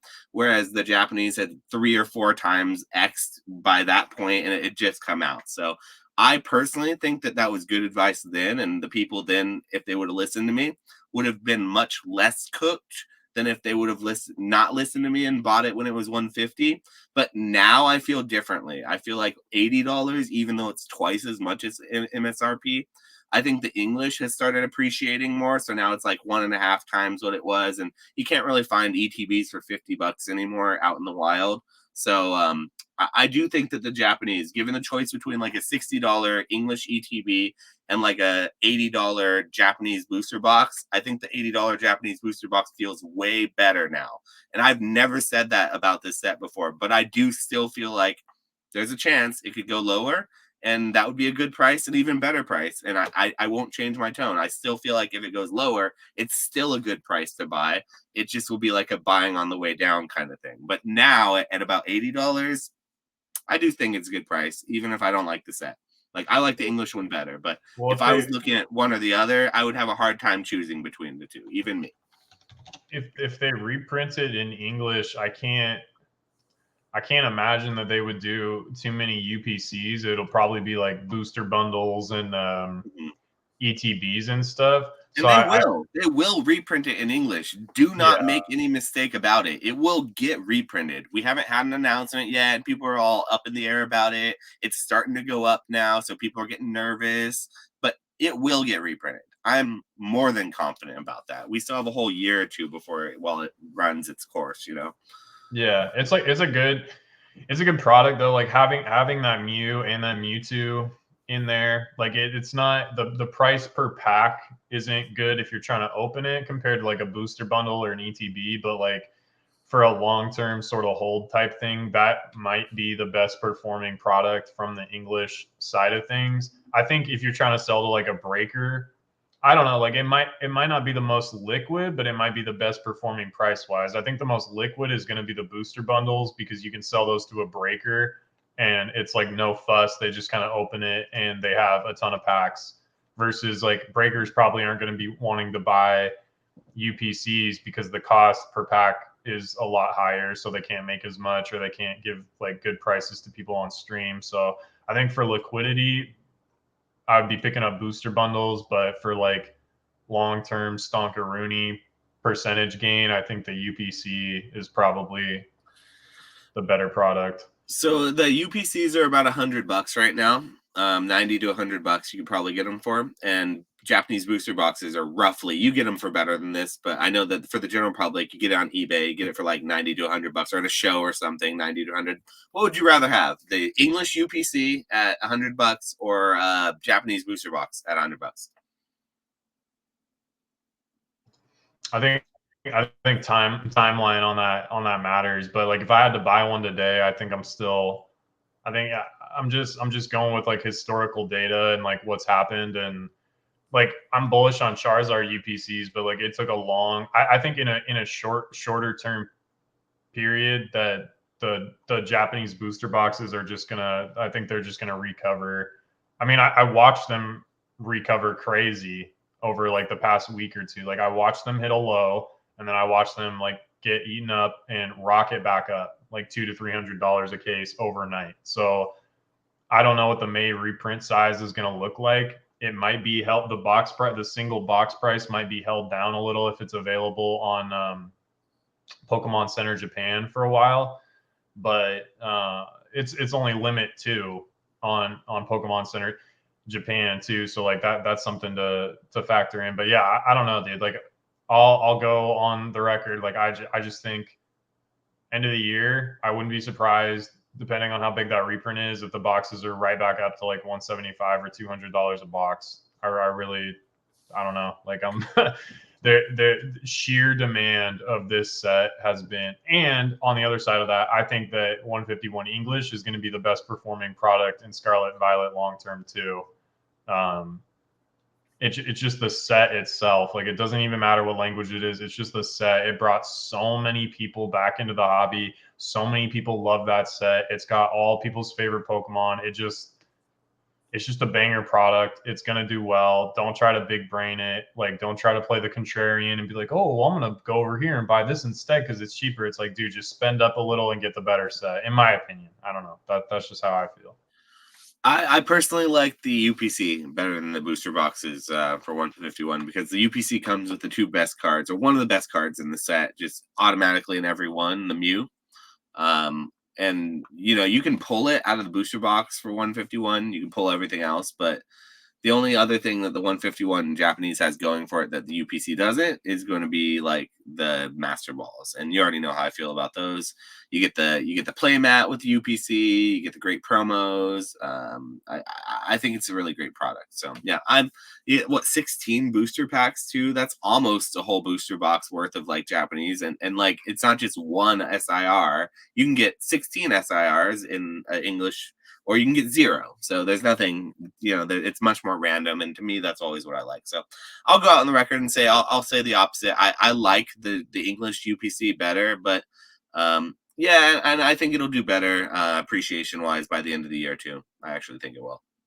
My 'Cause- only worry by the end of the year would be that Pokemon knows it's such a cash cow, and so they kind of like around the holiday time they do like a restock. But it's also possible that the restock is ETBs and booster bundles and not UPCs. Well, So I don't that's why I think the UPC will do better in English than the Japanese booster box. Because while I do believe the booster boxes may continue to get restocked, maybe one more time in Japan, I don't think the UPCs in any world will get restocked. There were so many on those the first time that they released them when they came out, and that people were so they were so bearish on them that I don't think they're going to reprint those. Like you said, I think it'll be either ETBs or booster bundles. Those are the two potential options. know. Yeah, that's fair. That's fair. All right, moving on. Yes, Lorcana. we've beat that one as much as we're going to until next week, which I'm sure we're going to go at it more. But let's talk a little bit about this last weekend. They first Lorcana, I think it was like regional or like tournament, citywide tournaments or something. But pretty much every game store that was an official play store for Lorcana got their first ever prize support from Ravensburger in the form of its Enchanted Stitch Rockstar card. And it's the first ever Enchanted card that they've given out as a prize. They gave it to the top 4 of each of their tournaments. It was just a participation thing. So you enter the tournament and you play, and the top 4 people of every single store we're supposed to get these cards. These cards are not only just really really cool because they're the first ever like championship card or like winning kind of trophy card that Lorcana has given off, but they're also very valuable. The raw cards themselves are going, when they first came out, were going for close to $1,000. While I'm looking at this, can Do you you know what bring up they're the Stitch called? Rockstar? Yeah, Stitch Rockstar Enchanted. Can you bring it up so we can put a picture up for our viewers? Yeah, I'm looking And it up right now. so Keep going. yeah, the Enchanted Stitch Rockstar, the first ever championship card, is going for about $600 today, but it was going for closer to 900 to 1,000 the last weekend, and very very difficult grade because a lot of them came out of it with white corners on the dots on the corners or whatever. But really cool thing. There was so much drama surrounding it though, because as far as the tournaments were concerned, they gave specific like rules as to how the tournaments were supposed to run. But I'm pretty sure that yeah, there we go. Yeah, beautiful, really cool card. This is a card from the first chapter that they never had. Stitch had another enchanted, but not this version of it. This is a really playable card. They gave this enchanted that you could only win. So really, really cool card as a championship card. I think it's a great choice for the first one. It was either going to be this or Mickey, and there weren't as many competitive Mickeys out there, so it makes more sense to be a competitive card. But yeah, there's a lot of drama. Apparently, there are a lot of groups that came in from out of town and came and swooped these little local tournaments and came in and won like all four of the prize cards. These people who weren't locals. I know that one of my local um, game shops, I talked to them. Literally, all four of their prizes went to people that lived like 3 hours away, and they were all from the same game shop. And so apparently people are just going in and sweeping these tournaments and winning everything. There's rumors and reports of collusion going on at certain game tournaments where like the game stores will like allow for some of, or maybe not allow, but just look the other way, while some of their players will like rig games or take draws strategically, or essentially drop out and make handshake deals about like prizes and stuff and payouts, and basically just make it so that a lot of people in the Lorcana community, I'm in a lot of the Facebook groups, have been really going through it this last week. So like it's usually pretty funny, these groups, what goes on, but you can tell that this is a new TCG group because it's a lot of stuff that comes up in other TCGs that they're sort of working through with this one. So there were no rules that didn't allow for people to like take an intentional draw or drop out of a tournament to let their friend win, or rig it by essentially saying, hey, if you give me a win in this, I'll split the winnings with you in the top four because that'll ensure both of us, or whatever, however it worked. And they're now amending a lot of that and fixing it. So if you were a part of any of these Lorcana tournaments and some unsavory things went on and you weren't happy about it, you heard about it, don't worry. These things happen. I mean, the only reason it happened like this is because the cards were so valuable. If the cards weren't as valuable as they were and people weren't FOMOing into them as much as they were, then there wouldn't be these crazy like bad actors that were going in and like sweeping tournaments. But honestly, even if people do come to your local tournament as a game store and they're from out of town and they spent a lot of time practicing and spent a lot of money on their deck and they really worked hard on getting good at the game, and they traveled and they went and go to a bunch of different tournaments and they won a bunch of different prizes, is that something you should really even be mad about? Because it seems like something that like you deserve if you went through the effort. People are just mad about it because they're winning a lot of money and it's like something that they want. They're like, well, my daughter was in the tournament and she really wanted that Stitch card, and we worked for a whole weekend on our deck together, and we really thought that it should go to a local. When I hear something like that in the Facebook groups, my eyes roll back to the back of my head. But then when I see like there's collusion going on, or people are like rigging games and but like handshakes behind the, that say, oh well, you can win this game because if you win and I draw, then we both go to the top four, so it ensures that we're both gonna get a prize, so it doesn't matter. That's shady. So that kind of stuff will get worked out. But like, unfortunately, guys, if someone comes into your local tournament and wins from out of town and they just sweep the tournament, that's just how it goes. And what I got to say to you is just Get good, noob. That's all. Because that's what you got to do. Just got to get good. Yeah, I mean, like you said, the collusion stuff, shady, not great. But if you're just like flat out losing fair and square, it just kind of is what it is. Like, I saw but people yeah, complaining that the decks that they lost to were worth like $500+, almost $1,000. They're like, how are we supposed to compete when these decks are worth like blah blah blah, and they're just using the best cards, the most expensive cards? It's like you answered your own question. yeah, like That's how you're supposed to compete. You yeah. I use mean, the best cards. it was like that in the beginning of Yu-Gi-Oh too. I mean, prices were obviously a lot cheaper back in the day, but I don't know, maybe adjusted for inflation, it came out to around the same. But like that's just kind of what it is. Like metagame is metagame for a reason. Like you have to have the meta cards, and then beyond that, it's skill and obviously a little bit of luck because you want to draw the right cards to do the right combinations and all that sort of stuff. But the collusion stuff is weird. Like if you're throwing matches or like rigging, like yeah, that's That not was super really great. common. So that was the biggest, most common complaint was there was something in their rule set that allowed for people to withdraw from a game or to basically say that they want to forfeit their match. And that allowed for a lot of shadiness to occur. I don't know the exact details, but that is some of the reoccurring shadiness that I definitely think needs to get reined in. But the other stuff, though, yeah. Yeah, that's I don't know. That's a little weird to me. I like and it's so tough to police that and also to like expect local game stores to police. It's like they already do so much as is and aren't really compensated for it, but I would think like if it gets to the point to where it's like regionals or nationals or something to where it's like a Disney sponsored event and Disney maybe has some control over it, I don't think they're gonna let that kind of stuff fly. Like I would think that they would be pretty strict about it, or I would hope so. Um, and I mean, like just card games that like I don't really hear. I mean, I don't track playability very much in general, but like you don't really hear about collusion or anything in Pokemon. You don't really hear about it in Yu-Gi-Oh or Magic. So like, I think once you get to a certain level of professionalism, or like you get to like I said, like a regionals or a nationals or whatever, like I think they're going to be the judges are hopefully compensated in some fashion and are going to take their jobs a little more seriously. But again, like LGS owners have so much going on. They're not, well taken care of by a lot of these games with prize support. Like Mason makes a lot of videos talking about that and stuff. So a lot of time, like he has to come out of his own pocket and kind of like pay just to have games and build a community. But yeah, man, when money gets involved, and I mean these Lorcana cards are expensive, right? I mean the Stitch is like $700-800.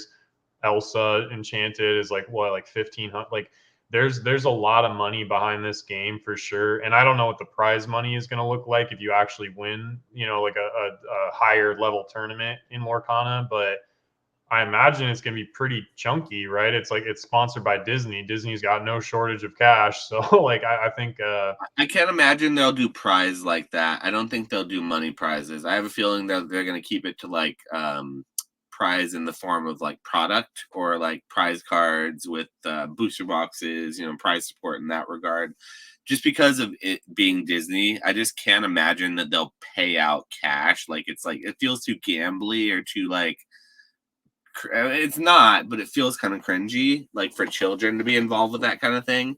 And I have a well, feeling they would want to keep it like more family friendly, in my opinion. if if they did some like crazy trophy or something, like I think you would have a lot of people that have no interest in Lorcana would have interest in the trophy just because it's like a piece of Disneyana or whatever you want to call it. And like Yeah, if they totally. put a Yeah. bunch of the cool characters on it and did some cool art and created, like I think you'd have a lot of people that are just Disney whales in general that would be interested. So maybe that provides some sort of like, financial help for the people that are winning tournaments and stuff. But yeah, I don't know. It's a tough call, but yeah, I don't know. Like the collusion stuff feels pretty icky. It's like, all right, man. Like They'll get that stuff under let's not be control. I feel throwing. like that's the least of their problems with it. I think that's the kind of if that's like the problems they're having, that's easily fixed. You know what I mean?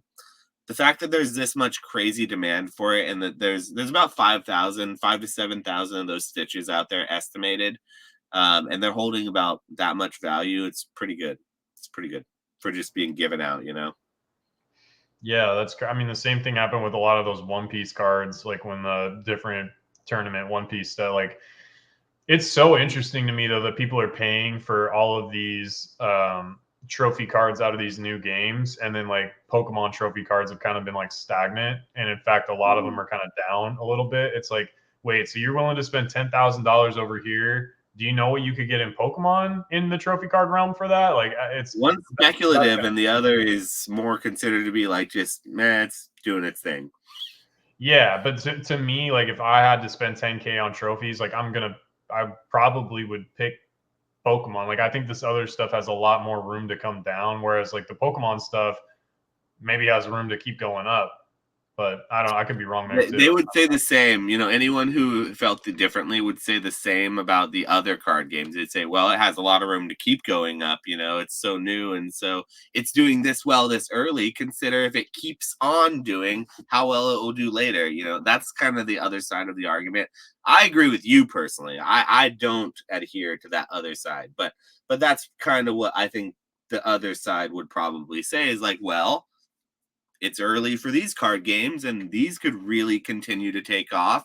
And Bandai is really showing itself to have maybe learned its lessons from its mistakes in the past, and maybe this is the one that they're going to actually not mess up. And if this is the one, then those people are right, and those people are going to really benefit probably more than the people in Pokemon, because like the Pokemon people, it's already done its thing, the risk is already taken out of it, and so lower risk means lower reward usually. That's. I'm interested to see what the art is going to look like for the Paradise Resort cards in Hawaii. I'm really excited to see what that looks like this year for Pokemon. So probably not going to go, but definitely we'll be grading and flipping some of those cards. So hopefully the art's cool. I'm excited for that. All right, I think that's about all I had to say about the Lorcana stuff. If you have anything left to say about it, feel free to say your piece, but we can move on to the last little subject here. This next one is just something that we'll touch on a little bit, just as more of a news piece, just something in case you were living under a rock and you didn't see. But I think as of just yesterday, when Brilliant Stars went out of stock, I think every single Sword and Shield set is now out of stock. Now, correct me if I'm wrong down in the comments, because there's a chance that Silver Tempest. Silver Tempest is still available. Okay, so the Silver Tempest is still there, I guess. So that is the last one to still be on the Pokemon Center. But once Silver Tempest goes, that means that every Sword and Shield block will be booster box will be poof gone from the Pokemon Center for MSRP. And so yeah, I what do you think about that? Is now the time to FOMO in, and now you should start buying these boxes now that they're finally like go Silver Tempest, like go before it's too late. Battle Or what? Styles Battle Styles is still available too. Oh, Battle Styles is available still. Oh Battle, no! but Oh, here, Battle Styles. Oh here's the thing god, that's that's interesting so. on Battle Styles. There's no limit, so like technically, I know people say if you buy 6, they'll send it as a case, but with Silver Tempest, it's limit 4. So they're out of sealed cases. It seems like, or they have like limited stock or whatever. So Silver Tempest is probably It's close. poised to sell out next.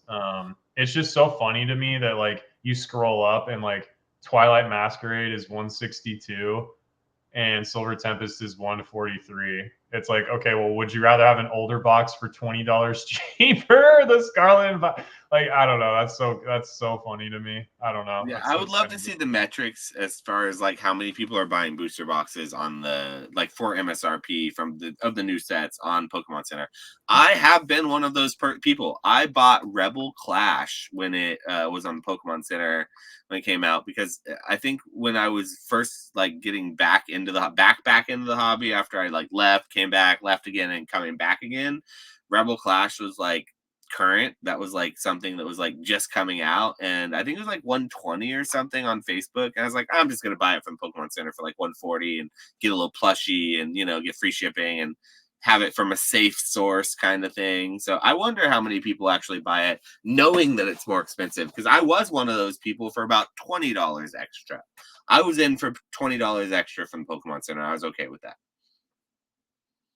What's interesting too is it looks like Fusion Strike, Brilliant Stars, and Lost Origin, the PC ETBs. I mean, I know they haven't done as well in recent time, but I mean, the Fusion Strike's going nuts right now. I think it's at like 250 a box. The ETB is $50, obviously on Pokemon. The Pokemon Center exclusive ETB is $50, but it's got Mew on it, and it looks pretty cool. And then the Lost Origin one is like red and black with the Giratina. I don't know, like that. Like I'm not trying to say that's a good buy, but it's I interesting to have me that the literally both boxes of have those gone. on my shelf behind me. Literally both of those ETBs that you just mentioned. Damn, you know what else is still available is Shining Fates. Shining Fates ETBs are still on Pokemon Center. That is nuts. God bless the panorama, man. Shining Fates Yeah, will forever some of live in this my stuff, heart. like as long as it's on the Pokemon Center, it just doesn't have as much mobility upward. But you've seen what happens. A lot of us have seen what happens once it does go off the Pokemon Center. It's almost like there's a slingshot sort of response that happens. It just goes straight up. It feels like it's a FOMO response, and so yeah, it's just one of those things. If you would have bought Brilliant Stars 2 days ago when it was on the Pokemon Center, you would have made $40 a booster box, because I think it's already almost up to 200 now. So it's just literally a timing thing. But yeah, I think we all knew this is going to happen. So if you're just now watching, if this is news to you, I apologize. You're a little late. That's almost all the Sword and Shield era boxes are gone now. Only the ones that nobody really wants. But Silver Tempest is a good set. So Silver Tempest is probably next to fall, and that's going to be similar things happening. I actually put my money where my mouth is from my Make the Case last week when I was talking about that Charizard. I went pretty heavy buying up raw copies up to like a price, or like tried to, raise the floor a little bit. And I also bought a bunch of PSA 10s for cheap, around like $100 of that. And I think they were selling for like 150, and I think when I checked, they're up to like 170. So not like a huge jump, but I think once people realize like Brilliant Stars is sold out, and that like news starts to circulate through the rest of PokeTube, um, I think that card is going to go up in both languages. I think that it's been slept on for a while, but yeah. So I bought a bunch of that, and then I bought well, maybe I'll save the other one that I bought for my Make the Case this week. But yeah, I don't usually spec, contrary to the name, but I was very confident in these cards, thought that they were pretty cheap, and now that Brilliant Stars is sold out, I think that it's going to push up the value for sure. So we'll see what happens.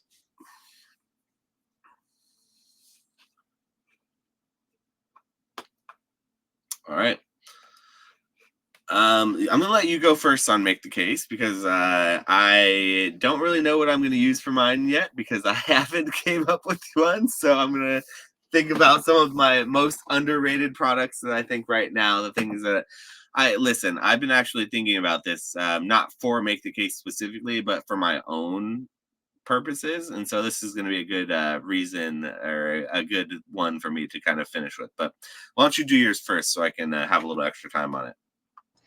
Yeah, so the other card that I was specking on, other than the Charizard V alt art, is the Dragonite V alt art in Japanese specifically, because for a while it was like 200 in a PSA 10, and now that I'm checking, it looks like it's up to like, well, one sale for 200, one for 250, 230, right around there. But this card has gone absolutely vertical in English. It's an expensive box. Blue Sky Stream is expensive in Japanese. Evolving Skies is obviously very expensive in English. But the one thing that is interesting to me is that, unlike the Charizard, where there's a lot of Charizard chase cards, there's only one Dragonite chase card for the past like 2 or 3 years, you could argue. So that is my Make the Case. I am very bullish on it. I think if you can get and just, from what I've been seeing on the Japanese market, there's not a lot available, raw or graded. The supply on that card is really, really low, raw and graded. And yeah, I think it's gonna keep moving up. I think 200. I think if you can get it for cheaper or around $200 in a PSA 10, I think that's a good buy. I really do. I like the card a lot. It seems more like a $250 to $300 card to me.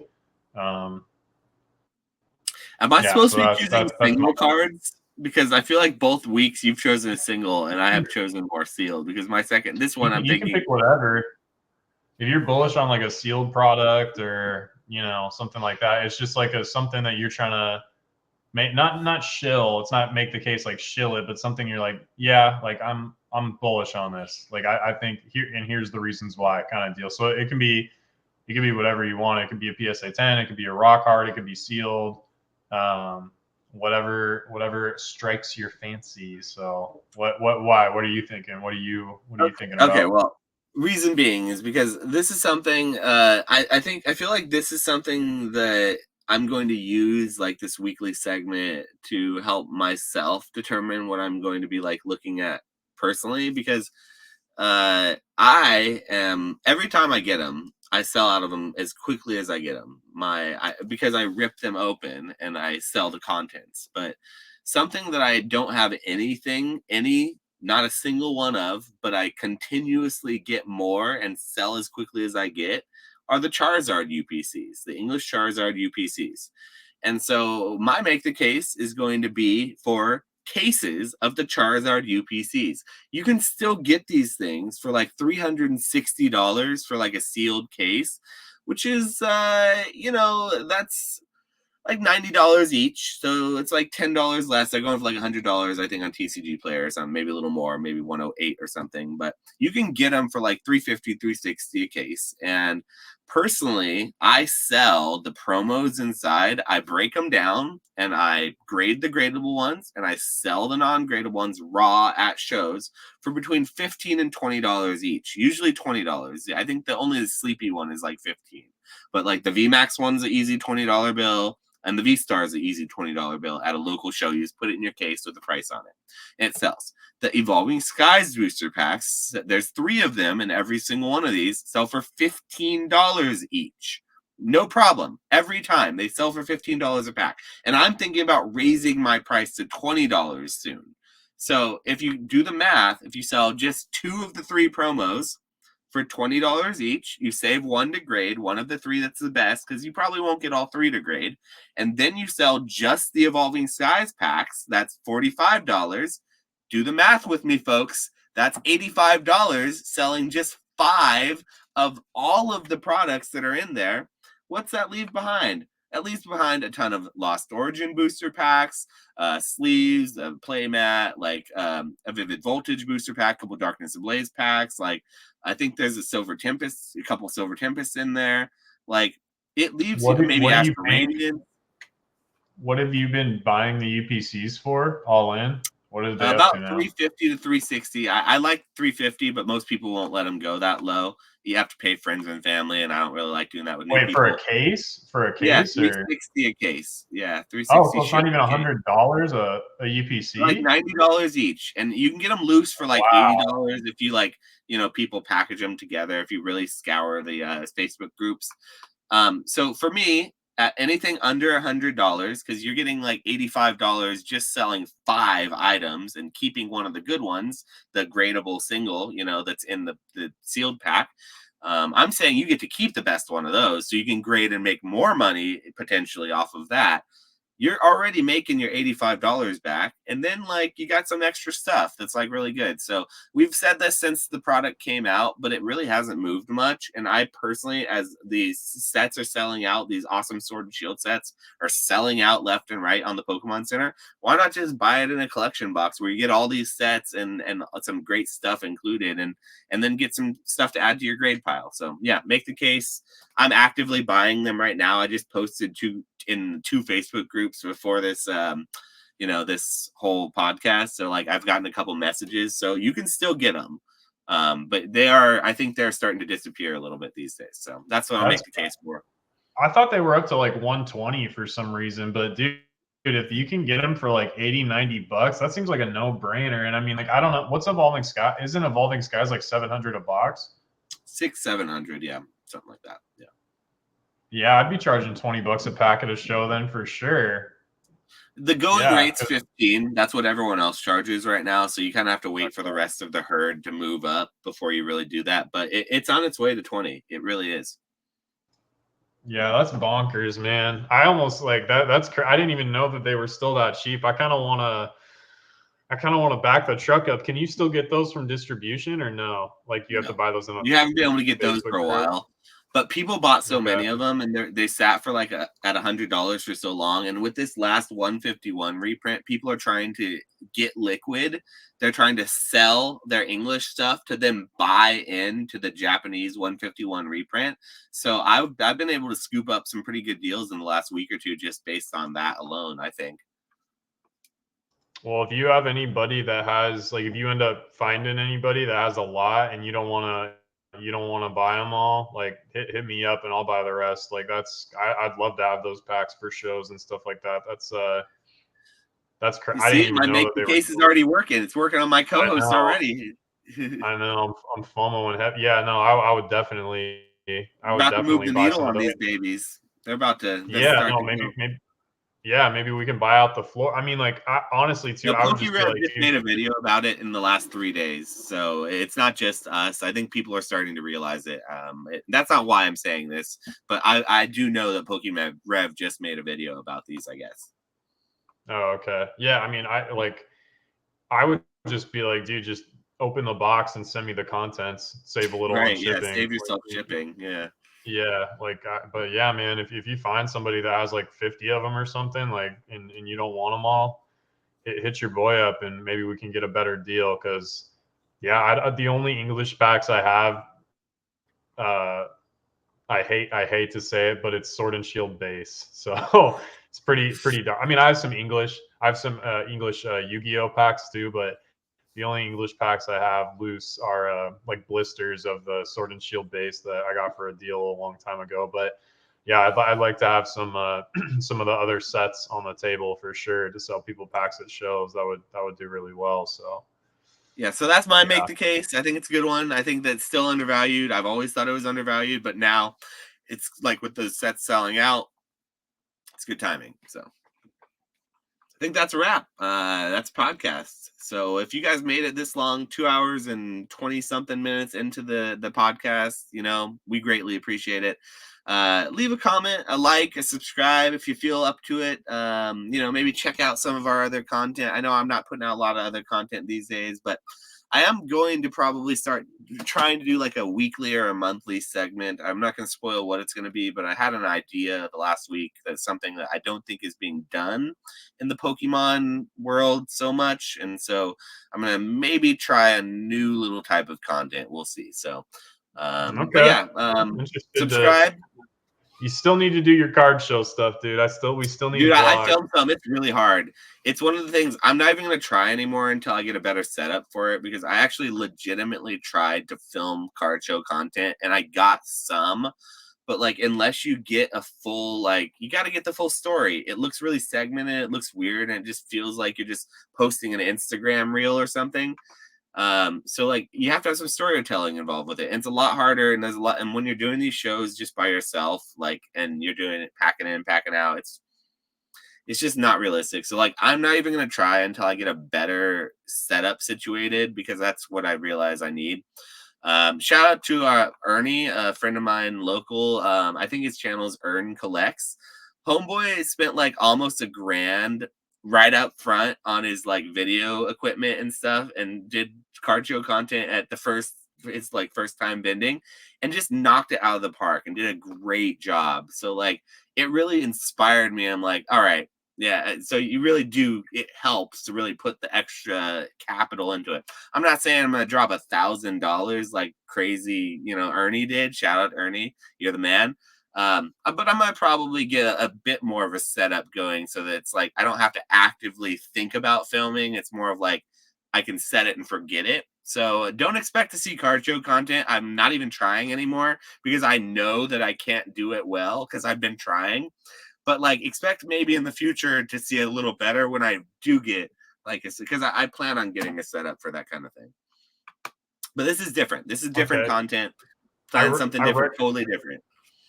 Okay, I'm interested to see what it is then. I recognize the name, the Earn Collects dude from Instagram. I think he actually bought some 151 off me too, but I didn't know he had a channel, so I'll check that out after we get off here and watch He's the only video. made 2 videos, and they're both doing really well because they're card show content, and so he's killing it with it. And he did a great job on it's at my favorite show, the East Bay Card Show, the one that I keep telling you about that's, like, better than in my opinion, better than, well, I like it better than going to, like, Collecticons or bigger shows or things, but it's kind of a smaller local show, but just a really good vibe. So I was jealous that a little jealous that he got to that show before I did because I love that show, but he really deserves, deserves it. So he did a great job. So go check him out. Yeah, no, I'll definitely give it. I'm always looking for good card show content to watch, so I'll definitely check him out. I'm all caught up on Brandon Martin's stuff, so it'd be nice to have some Homeboy more. stopped posting. Brandon stopped posting like at all. He just like dropped off a cliff. He went to his vacation home over across the U.S. and stopped doing whatever he's doing. Yeah, hopefully he's still doing successful, man. I know the overhead for that Mystic Grips is crazy, but Yeah, hopefully I he's love that content. I freaking love that content. He's gonna keep making. He better keep making that content. It's some of my favorite YouTube content. We're gonna shout him out every single week until he says something. Until we're I in one of those know. videos, like this one little podcast. I never heard of them, but they keep on like going on and on. But I guess thanks, guys. Thanks for nothing for your 200 subscribers or whatever it is. I don't know how many subscribers I have these days. Losing a few every day, but. Not well, maybe not if you start pumping out the new stuff. So we'll see. We'll see. Make a Yeah, resurgence. no, new content, different content is always good. But anyway, you guys are the real ones. I thank you guys for being here this whole time. So you're the reason we do this. So thanks again. If you stayed this long and you kept listening to us ramble for 10 more minutes after we said we were done, thank you. We're gonna cut it off. And yeah, you guys have a good one. And we'll hopefully see you again next week. Yeah, we'll see what the schedule looks like, but we'll kind of keep trying to pump them out as quickly as we can. But until then, Yeah. go follow Retrospecs, link down below, and yeah, keep on keeping on, folks. Adios.